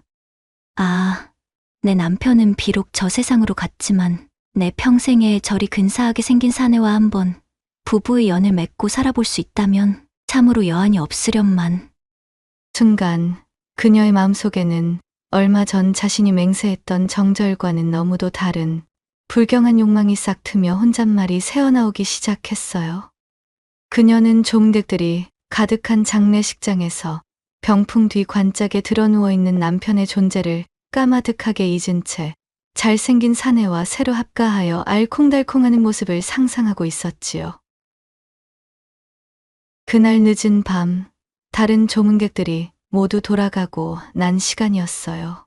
미남자 조문객만은 끝까지 자리를 지키며 공식의 아내 곁에 머무르고 있었고, 그런 사내를 흘끗거리던 공식의 아내는 머릿속에 떠오르는 각종 야릇한 상상들 때문에 점점 주책맞게 뛰는 심장 소리를 진정시키느라 제 허벅지를 꼬집어야만 했지요.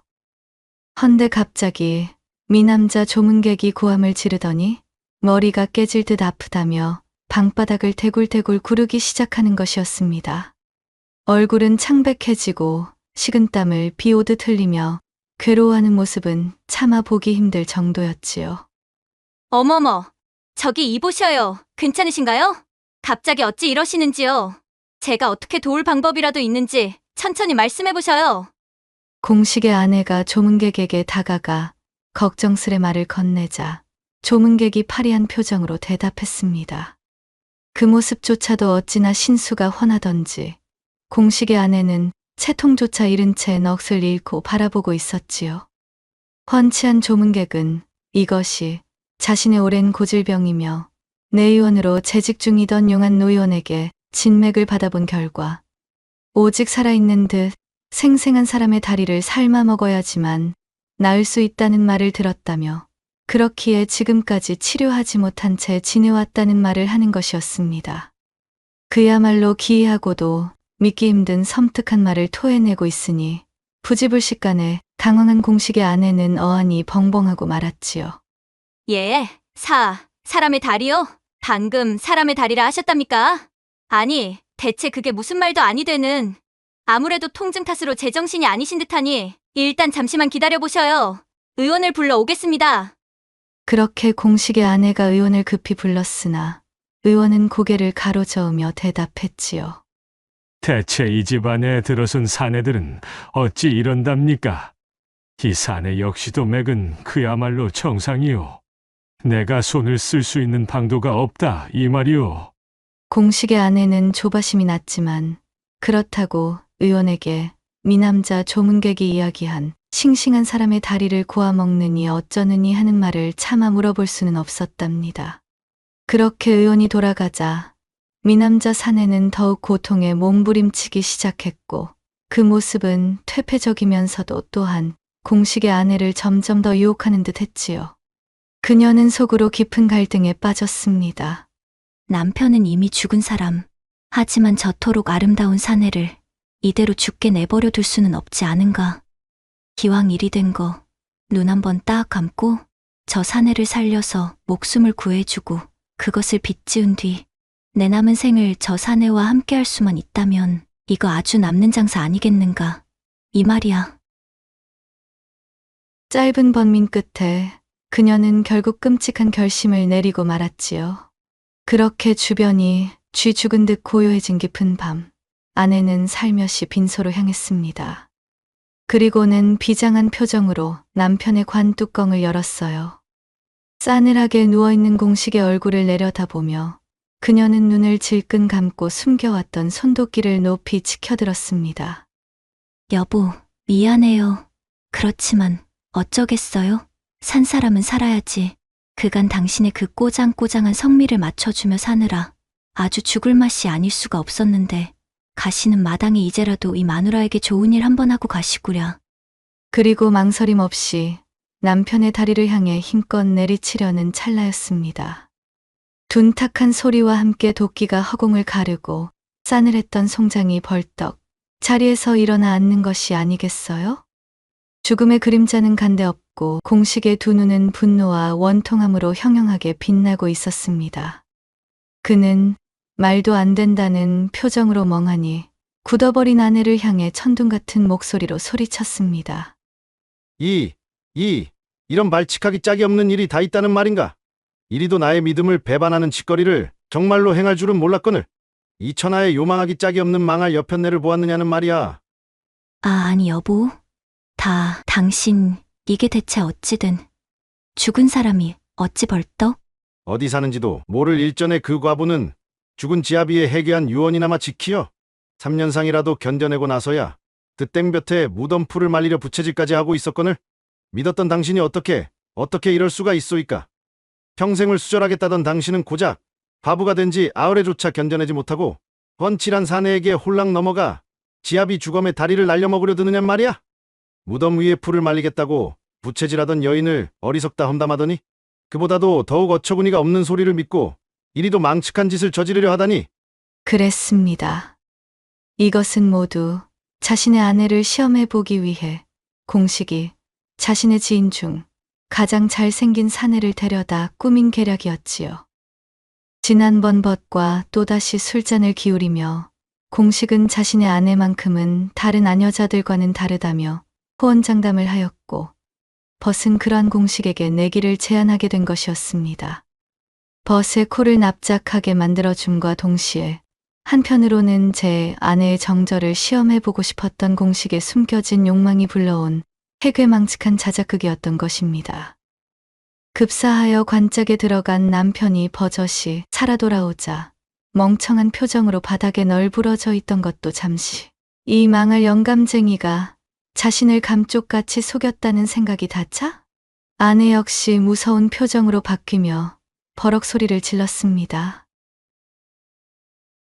아니 그럼 나를 속이기 위해 이따위 말 같지도 않은 소동까지 꾸며대며 죽은 척을 하였다는 말이오? 나 이거야 원!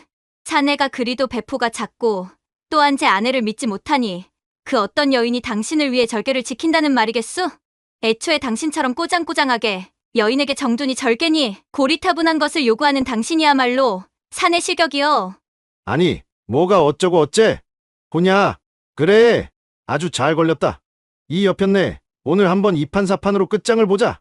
얼씨구 끝장을 보자면 어디 누가 무서워할 줄이나 알고 양반 입내에 잘난 척을 해대면서 뭐라도 되는 양 떵떵거리길래 시집 오면 편히 살 수 있을 줄 알았더니 가진 것 하나 없는 무니뿐인 양반이 뭐 절개 오늘 아주 너 죽고 나 죽자 이놈아. 그야말로 아수라장이요.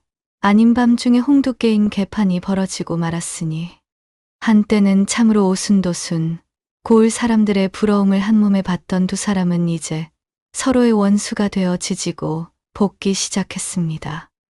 그렇게 웃지 못할 소동이 벌어지고 있던 공식의 집 위 휘영청 밝게 걸려있던 달조차 부끄러움을 감출 수 없다는 듯 구름 속에 몸을 숨기고 있었다는 후문을 끝으로 두 번째 이야기를 끝내고 마지막 세 번째 이야기로 여러분들을 초대하겠습니다.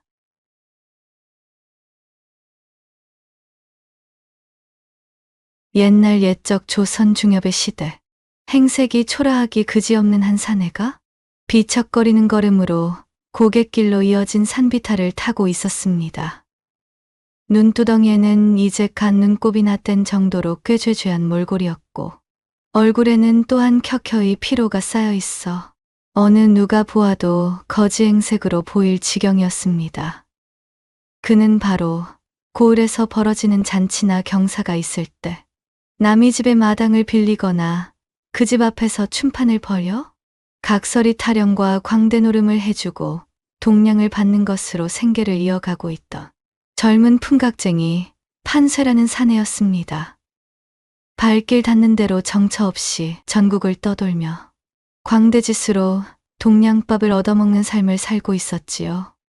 천민 중에 천민이자 사람 근처에 취급도 받지 못하는 풍각쟁이 신분으로는 하루의 끼니를 해결하는 일이 보통 일은 아니었어요. 세 끼는커녕 한 끼라도 입을 축일 수 있으면 다행이었습니다.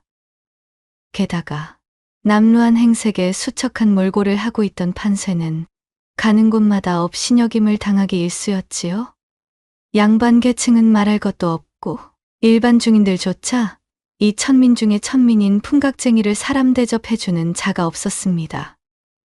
저작거리를 돌아다니기라도 하면 행인들은 판쇠를 향해 코를 틀어쥐고는 어이구, 이게 무슨 냄새요? 어디서 두엄이라도 뿌린 것인지 구르기가 말도 못하겠구먼? 예끼 이 풍각쟁이 놈아, 썩 저리 꺼지지 못하겠느냐? 내 놈 때문에 파리가 친구인 줄 알고 이리 꼬이질 않느냐? 하며 저마다 한마디씩 꿰터내고는 판쇠를 내쫓기 다반사였습니다. 하이고, 야박들도 하셔라. 예예 갑니다요. 어느 한전이라고 꺼지지 않겠습니까? 그럴 때마다 판쇠는 능글맞은 음성으로 이죽거리며 그들을 향해 굽신거리는 모습을 취하고는 자리를 옮기곤 하였지요. 깊게 패여있는 판쇠의 눈두덩이 안쪽으로는 어쩐지 많은 사연이 담겨있는 듯한 형형한 눈매가 숨어 있었으나 비루한 풍각쟁이 사내에 숨겨진 사연이라 한들 어느 누가 관심이나 있었을까요? 판쇠에게 엮여있는 진짜 사연을 들어보니는 그 누구도 찾을 수 없었으니 그렇게 무명의 풍각쟁이로 떠돌이 생활을 하고 있던 판쇠였지요. 어디 보자. 오늘은 어디로 발길을 향해 보실까나? 풍각쟁이의 삶이 가볍고도 고되니 이 맛에 전국을 떠도는구나. 신세 한탄인지 노래구절인지 분간이 되지 않은 소리를 중얼거리며 판쇠는 자신 앞에 이어진 길을 따라 발걸음을 놀렸습니다. 그렇게 판쇠가 기약도 없이 나선 여정길에 지쳐 잠시 풀숲에 앉아 갈증을 이겨내며 쉬고 있을 때였습니다. 저만치 보이는 산길에서 누군가 걸어오는 소리가 들려왔지요. 판쇠가 이마에 흐르는 땀을 훔쳐내며 발소리의 근원지로 고개를 돌려보니 불쏘시개로 사용할 모양인 잔가지들을 한아름에다 짊어지고 가던 여인의 모습이 보였답니다. 날씨가 날씨인지라 그녀의 몸은 이미 한껏 땀에 절어 입고 있던 저고리가 달라붙어 춘기가 바짝 오른 몸의 곡선을 적나라하게 드러내고 있었지요.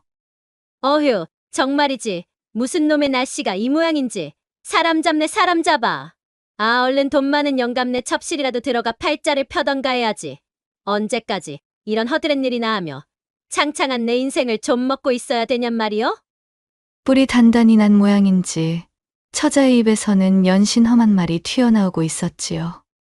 숨이 턱까지 차올라 씩씩대며 걷는 모습이 너무도 안 돼 보였기에 판세가 자리에서 일어나 그녀에게 다가갔습니다. 어찌 처자께서 이리 험한 일을 하고 계신답니까? 자, 그 나무찜들은 이리 주시지요.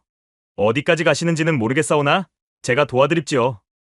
대신에 목적지에 당도하거들랑 물 한 모금이나 적선해 주시면 족하겠습니다요.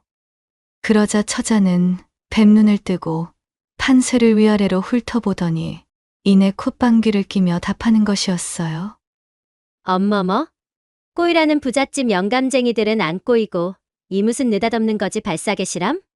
꼬락서니를 보아하니 이거 어디 구걸꾼이나 노름패인 모양인데 거 도와주는 척하며 외간 처자에게 엉겨붙어 수상한 짓을 하려는 속셈은 아니시오? 아이고, 그 초면부터 아주 내 마음에 비수를 꽂는 소리가 터져나오니 가슴이 미어질 만도 하지만 뭐 구걸꾼이나 노름패가 아니라고 딱히 자신있게 뱉을 처지도 아니니 이참으로 면이 서질 않는구만요. 허나 외간 처자에게 함부로 엉겨붙는 망나니 같은 놈은 아니므로 그 점만은 안심해도 좋습니다요. 능글맞은 판세의 대답에 못마땅하다는 눈총을 쏘아대면서도 나무찜을 슬그머니 내민 처자는 안 그래도 푹푹 찌는 날씨에 지쳐있던 터라 이 무거운 나무들을 언제 집까지 옮기나 한숨이 나오던 중이었습니다. 헌데 마침 그 순간 이리 꺼벙해 보이는 어수룩한 사내가 자신을 돕겠다 나서니 손해볼 것은 없다 싶은 마음이 들었던 것이지요. 하여 판세는 처자의 나무찜을 대신 울러매고 처자의 안내를 받아 그녀의 목적지까지 걷기 시작했습니다. 두 사람은 걷는 동안 이런저런 시시콜콜한 이야기를 나누었는데 은연중에 자신을 없인 여기는 처자의 말본세에도 판세는 개의치 않았습니다. 그렇게 한참을 걸어 처자의 집까지 당도하자 판세의 온몸이 땀으로 흠뻑 젖고 말았습니다. 그는 담벼락 앞에 나무찜을 내려준 뒤 처자에게 갈증을 해소할 물 한 잔을 청했어요. 그러나 실컷 판세의 도움을 받아 수월하게 집까지 당도할 수 있었던 처자는 안면을 몰수하며 쌀쌀맞게 대꾸하는 것이었지요. 물 한 잔? 여보시오, 댁이 스스로 나서 나를 돕기로 하여 내 어쩔 수 없이 짐을 내어준 것인데 물 한 잔은 무슨 물 한 잔이오? 이 고을에서는 본 적 없는 면상에 거 꾀죄죄한 행색에다 영 수상쩍은 모양새를 하고 있으니 이대로 관가로 가서 거수자랍시고 발고를 하지 않는 것을 다행으로 여기고 썩 여기서 꺼지던가 하시오. 세상에나 어쩜 이리도 매몰차고 마음 씀씀이가 퍽퍽한 못된 처자가 다 있을까요? 그녀는 한술 더 떠 집안에서 소금 한 줌을 내어오더니 마치 악귀라도 쫓는 듯 판세를 향해 뿌려대었지요. 비싼 소금을 땅에 내버리는 것보다도 물 한 잔 내어주는 게 더 아까웠던 모양이었습니다. 처자가 제게 보이는 일련의 행태를 고스란히 지켜보던 판세는 입맛을 다시고는 몸을 툭툭 털었지요. 어이구, 그 어여쁜 처자께서 인심 한번 참말로 야박하기 짝이 없시다. 허나 뭐 별 수 있겠는가요? 선심 한번 쓴 셈 치고 이거지발 싸게는 이만 꺼져드립죠. 그럼 잘 사시오. 그리고는 어쩔 수 없다는 듯 희죽 웃으며 원래 자신이 있던 곳으로 천천히 되돌아가는 것이었습니다. 처자는 그런 판세의 등 뒤를 향해 악다구니를 놓고는 또다시 제 팔자에 대한 푸념을 늘어놓으며 집 안으로 들어가 버렸지요. 기껏 선의를 베풀고 대접도 받지 못한 판세는 기분이 몹시 나쁠 법도 했지만 이따위쯤이야 늘상 있던 일이라는 듯 크게 개의치 않는 모습이었지요. 그는 어느덧 아까 전 자신이 쉬고 있던 나무그늘 밑에서 느긋한 자세로 자빠져 휘파람을 불며 콧노래를 흥얼거리고 있었습니다. 오늘은 또 어디서 풍각노름을 했기니를 해결할까 따위를 고민하며 머리를 굴리던 그때 이번에도 판세의 귀에 인기척과 함께 낑낑대며 힘을 쓰는 처자의 신음소리가 들려오는 것이 아니겠어요? 판세가 몸을 일으켜 소리가 나는 쪽으로 고개를 돌려보니 남루한 행색의 처자 한 명이 머리 위로 무거워 보이는 물동이를 인 채 뒤뚱거리며 걸어오는 중이었습니다. 어쩐지 그 모양새가 위태로워 보여. 판세는 몸을 일으켜 처자에게 다가가 물동이를 받아들었지요. 방금 전 실컷 몸을 써주고도 제대로 된 감사 인사 한 줄 듣지 못했던 판세였으나 천성이 남 돕기를 좋아하는 성미였던지 이번에도 그는 생각보다 몸이 먼저 움직이는 것이었습니다. 갑자기 등장한 시커먼 사내가 제 물동이를 앗아가자 처자는 몹시 놀란 얼굴을 하며 난색을 표했습니다. 어머, 깜짝 놀랐잖아요. 니시길래 이리 덥석 제 물동이를. 그러자 판세는 신랑이를 버릴 기운도 없다는 투로 나른하게 대꾸했습니다. 니고 자시고가 어디 중요하겠소? 힘이 남아있을 때 써먹으면 좋지 않소. 내 들어드릴 테니 사양 말고 맡기시오. 아, 그리고 말이오. 내가 먼 여정을 떠나오는 길에 갈증이 심하여 누굴 좀 도와주는 대가로 물 한 잔 얻어 마실 계획이었으나 그것이 마음처럼 잘 되지 않았단 말씀입니다. 허니 이 무거운 물동이를 대까지 들어주는 품삯으로다가 부디 물 한 바가지만 실례하겠사.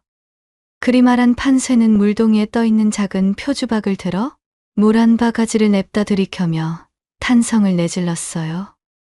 흐아, 그래 바로 이 맛이지. 아이고 살맛 나는구나. 물맛 한번 기똥차게 좋다. 처자는 난데없이 나타난 판세에게 잔뜩 경계심을 보이다 그의 행동이 조금 거칠기는 하나 자신을 향해 위해를 가해오지 않음을 눈치채고는 경계를 늦추며 다가섰습니다. 그러자 판세가 처자에게 물었지요. 헌데 말입니다. 이 고을은 대체 어디 붙어 있는 곳이오?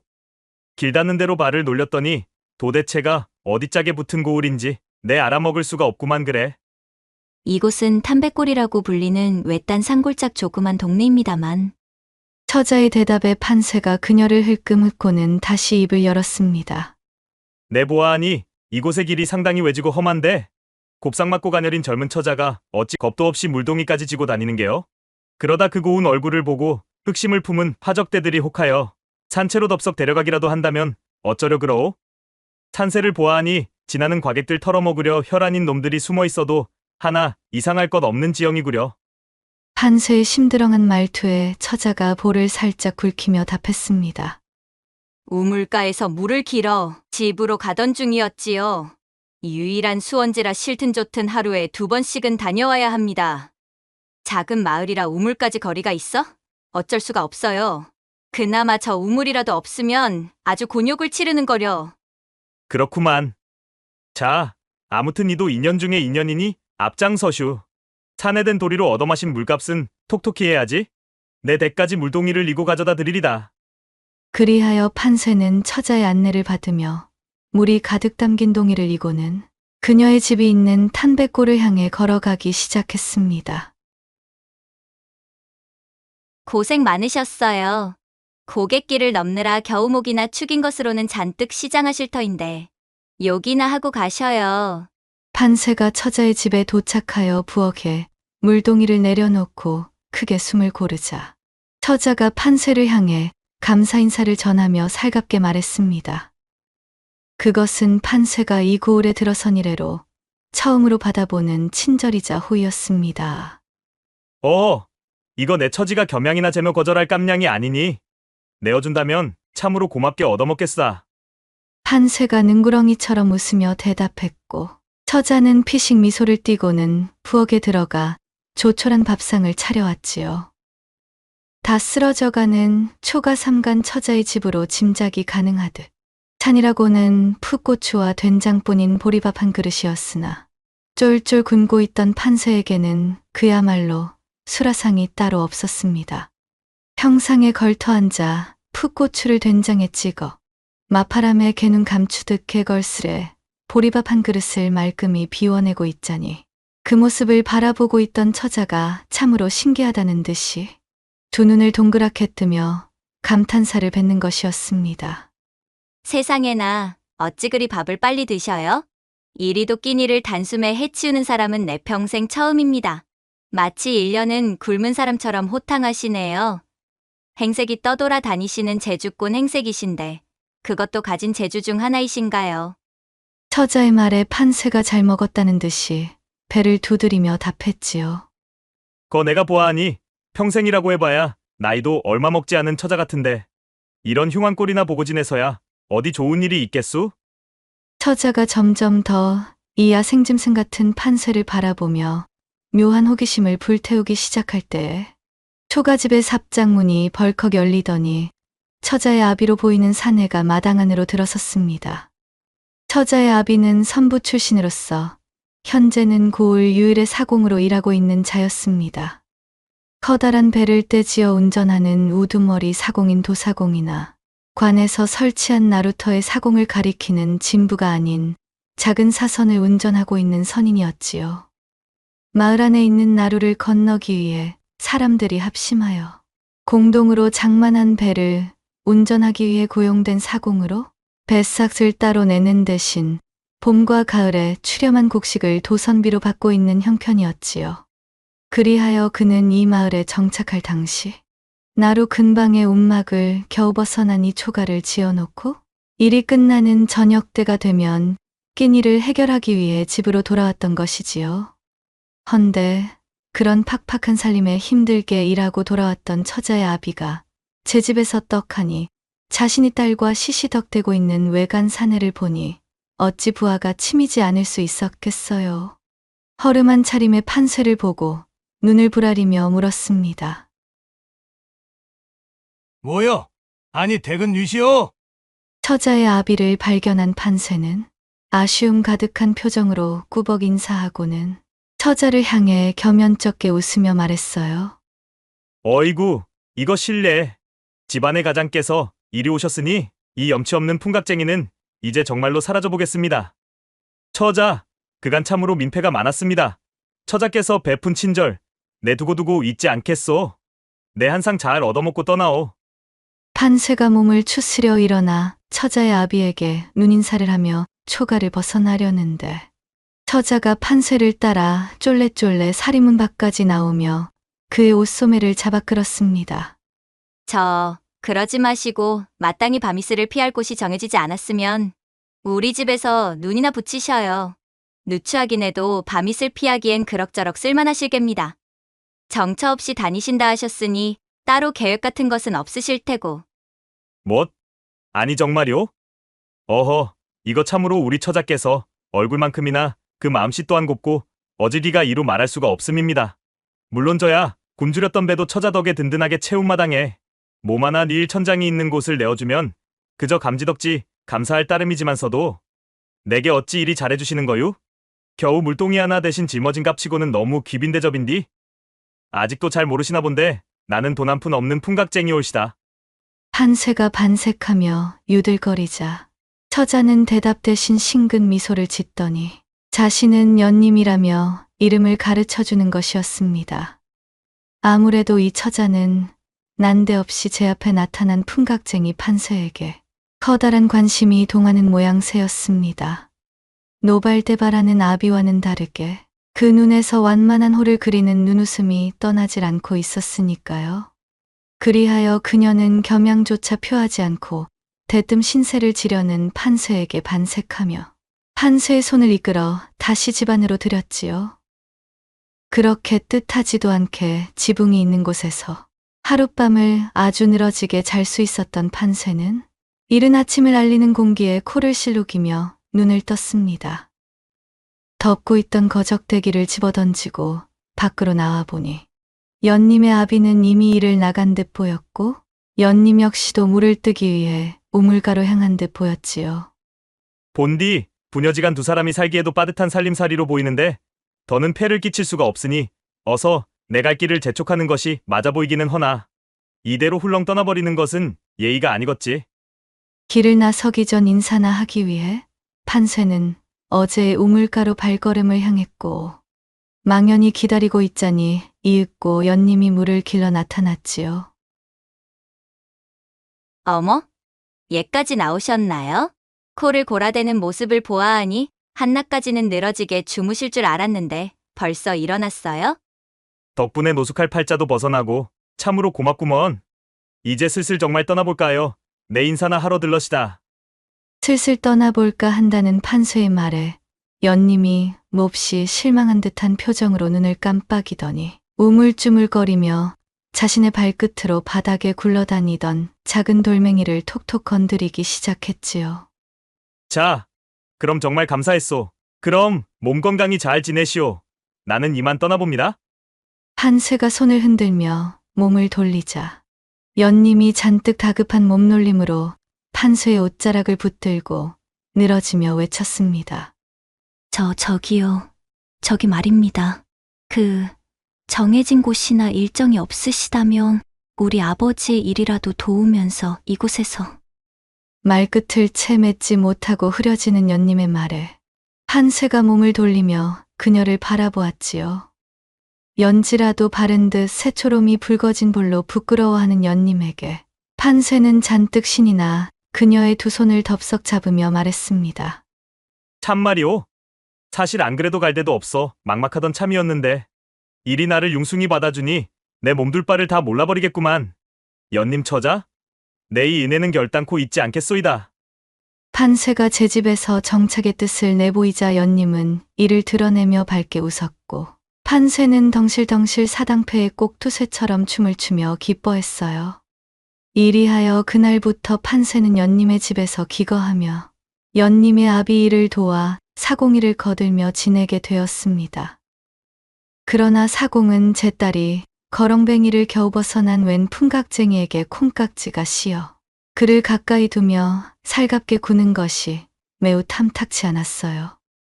판세를 처음 보았을 때부터 그의 능글맞음이 마음에 들지 않았고 뺀질거리는 성미를 지닌 주제에 그 눈빛에서는 어딘가 모르게 쫓기고 있는 듯한 조급함과 비밀스러움을 간직하고 있는 것이 사내로서 도무지 높게 쳐줄 수가 없는 위인이었습니다. 사공질을 하고 있는 천민의 딸로 태어나 아직 세상 물정에 밟지 못해 그러려니 하여 연님의 변덕이 곧 눈을 떠 흥미를 잃게 되는 때에 판세를 정리해버릴 심산이었습니다. 호라비로 연님을 키우고 있던 작금에 자신이 일을 하러 집을 비운 사이 어린 딸 홀로 집을 지키는 것이 못내 마음에 걸리던 차였거늘 집을 지키는 용도와 사공일을 하며 생기는 험한 일을 떠넘기는 조건이라면 밥값 정도는 하겠다 싶어 판세를 받아준 것이었지요. 그런 사정은 까마득히 모르는 팔자 좋던 판세가 연님의 집에 신세를 진 지 한참 지난 어느 날 아침부터 장대 같은 비가 세차게 쏟아붓고 있었습니다. 사공이 일찍부터 일을 하러 나간 사이 부스스한 모습으로 잠에서 깬 판세는 젊은 사내의 손길이 닿지 않아 여기저기 엉망이던 집이나 수리해줄 참이었지요. 그리하여 비가 줄줄 새는 지붕이 여기저기를 수선하기 위해 대들보 아래에서 낑낑거리고 있었고 잠시 뒤 그런 판세의 등 뒤에서 연님의 밝은 목소리가 들려오는 것이었어요. 집이 변변치 않아 여기저기 물이 많이 새지요. 아버지도 이런 쪽으로는 영손재주가 없으셔서 비가 오면 낭패였는데 참으로 든든하지 뭐예요. 먹여주고 재워주는데 이 정도 밥값은 해야 사람이지. 아무리 사람 신분 밑에 위치한 천한 풍각쟁이라도 얼추 사람 흉내는 내야 하지 않겠는가 이 말이야.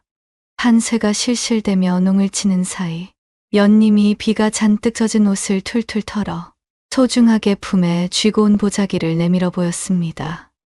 속에는 삶은 닭죽과 탁배기 한 오리병이 들어있었지요. 보아하니 마을 근방에서 허드렛 일을 해주고 품삯으로 받아온 모양이었습니다.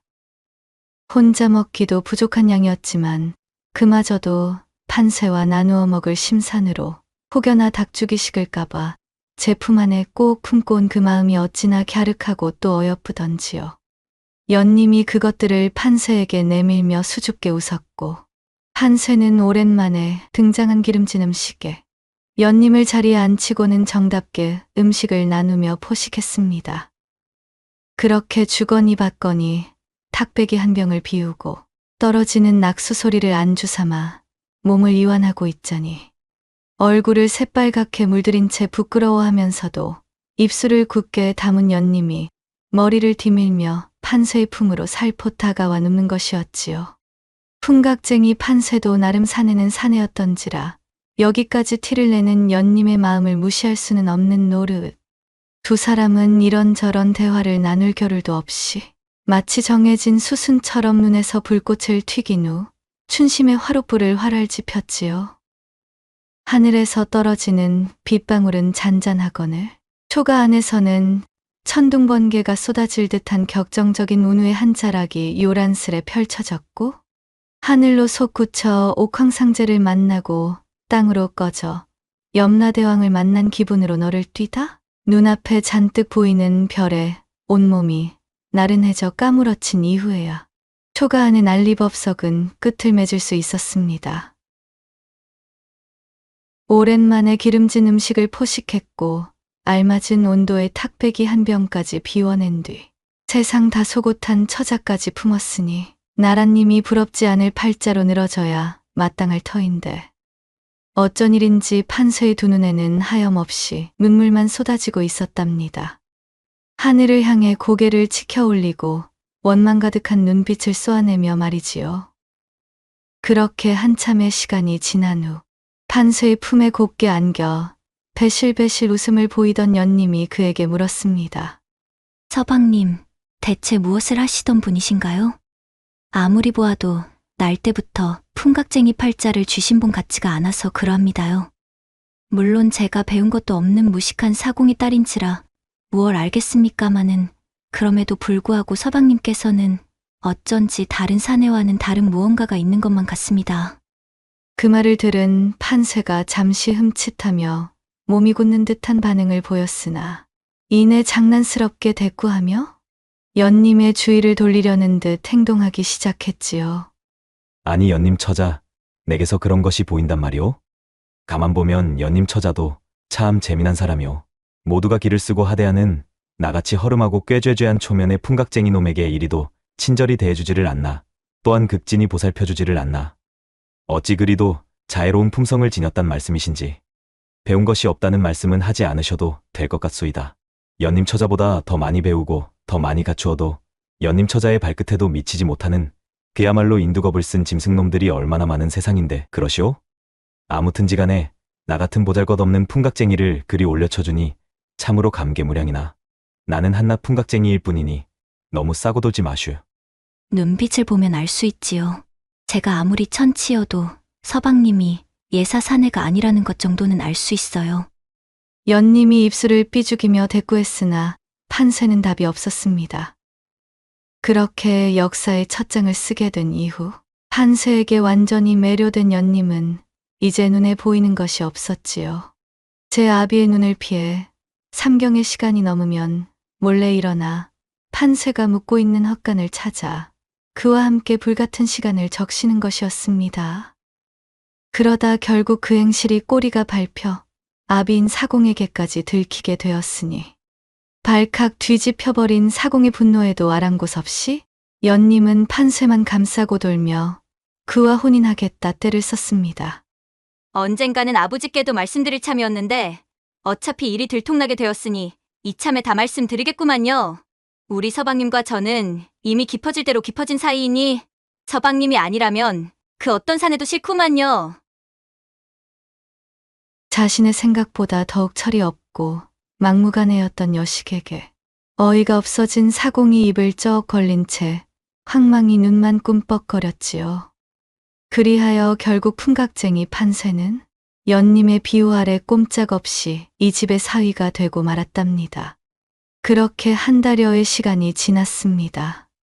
아침부터 사공의 땅이 꺼져라 토해내는 깊은 한숨소리와 함께 외동딸 연님을 나무라는 소리가 초가 안을 가득히 채우고 있었지요. 어이구, 이 못난 거사. 이 아비가 고을 사람들한테 온갖 멸시를 받아가며 사공질을 해대도 입에 풀칠하기도 바쁜 팔자인데 하고 많은 사내 중에 하필이면 저런 풍각쟁이 나부랭이를 제 서방으로 만들어 놓았으니 앞으로 무얼하여 먹고 살 작정이냔 말이다. 같이 풍각쟁이로 나서 동냥질이라도 할 셈이냐? 참말로 내 속이 문드러진다 이 말이여. 떼놓고 보면 사공의 말이 너무하다고 느낄 수도 있겠으나 사위랍시고 들여놓은 이 판세놈을 보아하니 보통 한량이 아니었던 것입니다. 그도 그럴 것이 판세는 제대로 하는 것이 없이 사공네 집에서 밥만 축내는 형편이었습니다. 사공 연습을 하기 위해 노를 저으라 하면 허둥대다 물에 노를 빠뜨리지를 않나. 나루를 건너는 손님의 짐을 잃어버려 피 같은 돈을 물어주지를 않나. 그간 어떻게 끼니나 얻어먹고 다녔는지 의심스러울 정도로 도무지 건설적인 방면으로는 할 줄 아는 것이 없으니 호라비로 어렵게 키운 딸 자식을 넙죽 헌납한 꼴이 되어버린 사공의 구박은 날로 심해져만 갔지요. 그럼에도 불구하고 연님은 잔소리를 늘어놓는 아비의 말을 듣는 둥 마는 둥 제 서방을 하늘처럼 받들며 끔찍하게도 챙겼습니다. 참내 잔소리 좀 그만하셔요. 아버지가 암만 그러셔도 제 서방님으로 한번 정한 사람이니 끝까지 지압이구만요. 사공은 외동딸의 처없음으로 꺼멓게 타들어가는 속이 답답하여 가슴을 쿵쿵 망치질하듯 내리치며 한숨을 뱉었습니다. 그러던 어느 날 아침 초가 밖에서 난데없는 초래 소리가 떠들썩하게 들리더니 지방사또가 육방관속과 나졸들을 잔뜩 대동하고는 사공내 초가로 들이닥치는 것이었습니다. 바깥은 금세 북적이게 되었고 조용하던 마을에 느닷없이 군졸들과 관리의 모습이 등장하니 떠들썩하게 변해버렸지요. 살면서 단 한 번도 마주칠 일이 없는 높으신 나리들의 행차에 사공과 연님은 새파랗게 질려버린 사색의 얼굴로 벌벌 떨며 그 자리에 납작 엎드려 조아릴 수밖에 없었습니다. 그런데 이상한 것이 상황이 이러한데도 판쇠는 재빨리 튀어나와 함께 고개를 조아리기는커녕 드디어 올 것이 왔다는 표정과 더불어 모든 것을 체념한 듯이 자포자기하고는 엉겁결에 부엌집 풀더미 속으로 숨어버리는 것이었지요. 그 난리를 떠는 사이 사또와 육방관속이 사공내 안마당에 엎드리며 크게 읍하였답니다. 참판날이 소신 조정에서 나리를 모셔오라는 부름을 받고 당도한 자들이 옵니다. 예, 무엇이라고쇼? 자, 참판나으리, 방금 참판날이라고 하셨습니까요?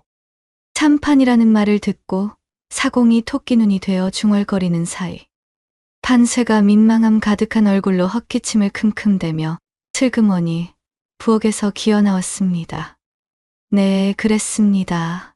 때는 중종반정이 조정을 휩쓸고 12년간 재위하며 우호사화와 갑자사화를 비롯해 많은 인명을 살상하고 폭정을 일삼던 연산군이 폐위된 1506년.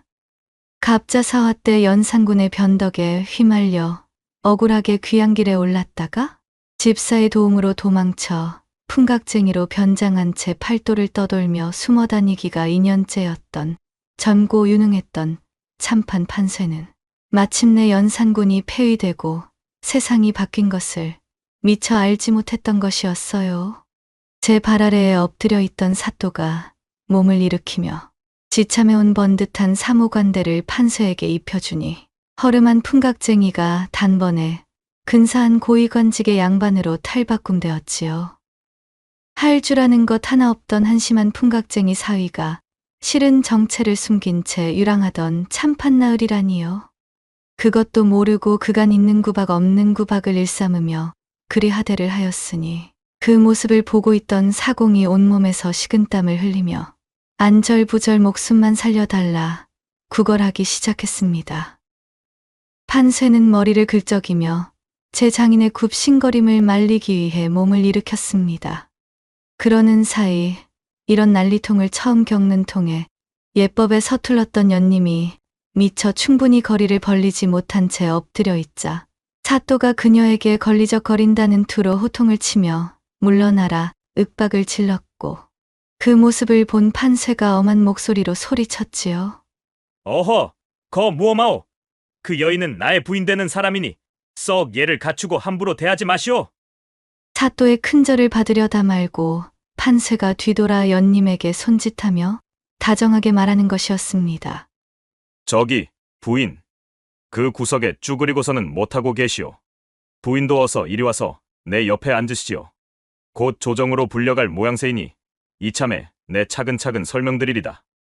내 일찍이 사연을 풀어놓지는 못하였으나 처음 만난 순간부터 나를 극진히 대접해준 부인의 인품과 눈썰미를 진즉 높이 사고 있었으니 이참에 정식으로 혼례를 올려야 하지 않겠소이까? 어안이 벙벙해진 연님이 고개를 들어 제 서방인 풍각쟁이, 아니 종이품 당상관직자 참판어른의 얼굴을 바라보고 있으려니 자신이 지아비로 받아들인 판쇠가 웃으며 손을 내밀고 있었지요. 하지만 참판 어르신, 감히 쇳내 같은 천한 계집이 어찌 나으리의 부인이 될 수가 있겠는지요. 그저 아무것도 모르던 쇳내가 철없이 그만 귀한 분의 옵체를 몰라 뵙고. 연님이 이것이 꿈인가 생시인가 도저히 믿기지가 않아 제 머리를 조아리며 어린아가 말을 더듬고 있자 판쇠가 가당치도 않다는 듯 그녀를 일으켜 세우며 대꾸했습니다. 무슨 그런 서운한 말씀이 다 있다는 말이오. 부인이야말로 아무것도 가진 것 없던 모습의 나를 유일하게 귀히 대해준 천혜의 은인인데 그런 여인을 부인으로 맞지 않는 멍청한 사내가 어디 있답니까? 한번 지아비로 정한 서방이니 끝까지 지아비로 여기겠다며 장인어른께 으름장을 놓던 그 당찬 여인은 어디 가셨소? 자, 어서 일어나 제 옆에 함께 서시오. 그렇게 판쇠의 손을 잡고 일어난 연님의 머리 위 하늘에서는 밝게 빛나는 태양이 이글거리며 그 환한 햇살을 연님에게 내리쬐고 있었다 전해진다는 말을 끝으로 오늘 모아본 이야기 한 보따리는 여기서 마무리하겠사옵니다. 부디 편안한 시간이 되셨기를 기원합니다. 난향야화에 방문해주신 여러분 어떠셨는지요? 이야기의 끝까지 함께 해주셔서 너무나 감사드립니다. 부디 다음 이야기로 찾아뵐 때까지 간에 두루 평안하시길 바라겠사옵니다.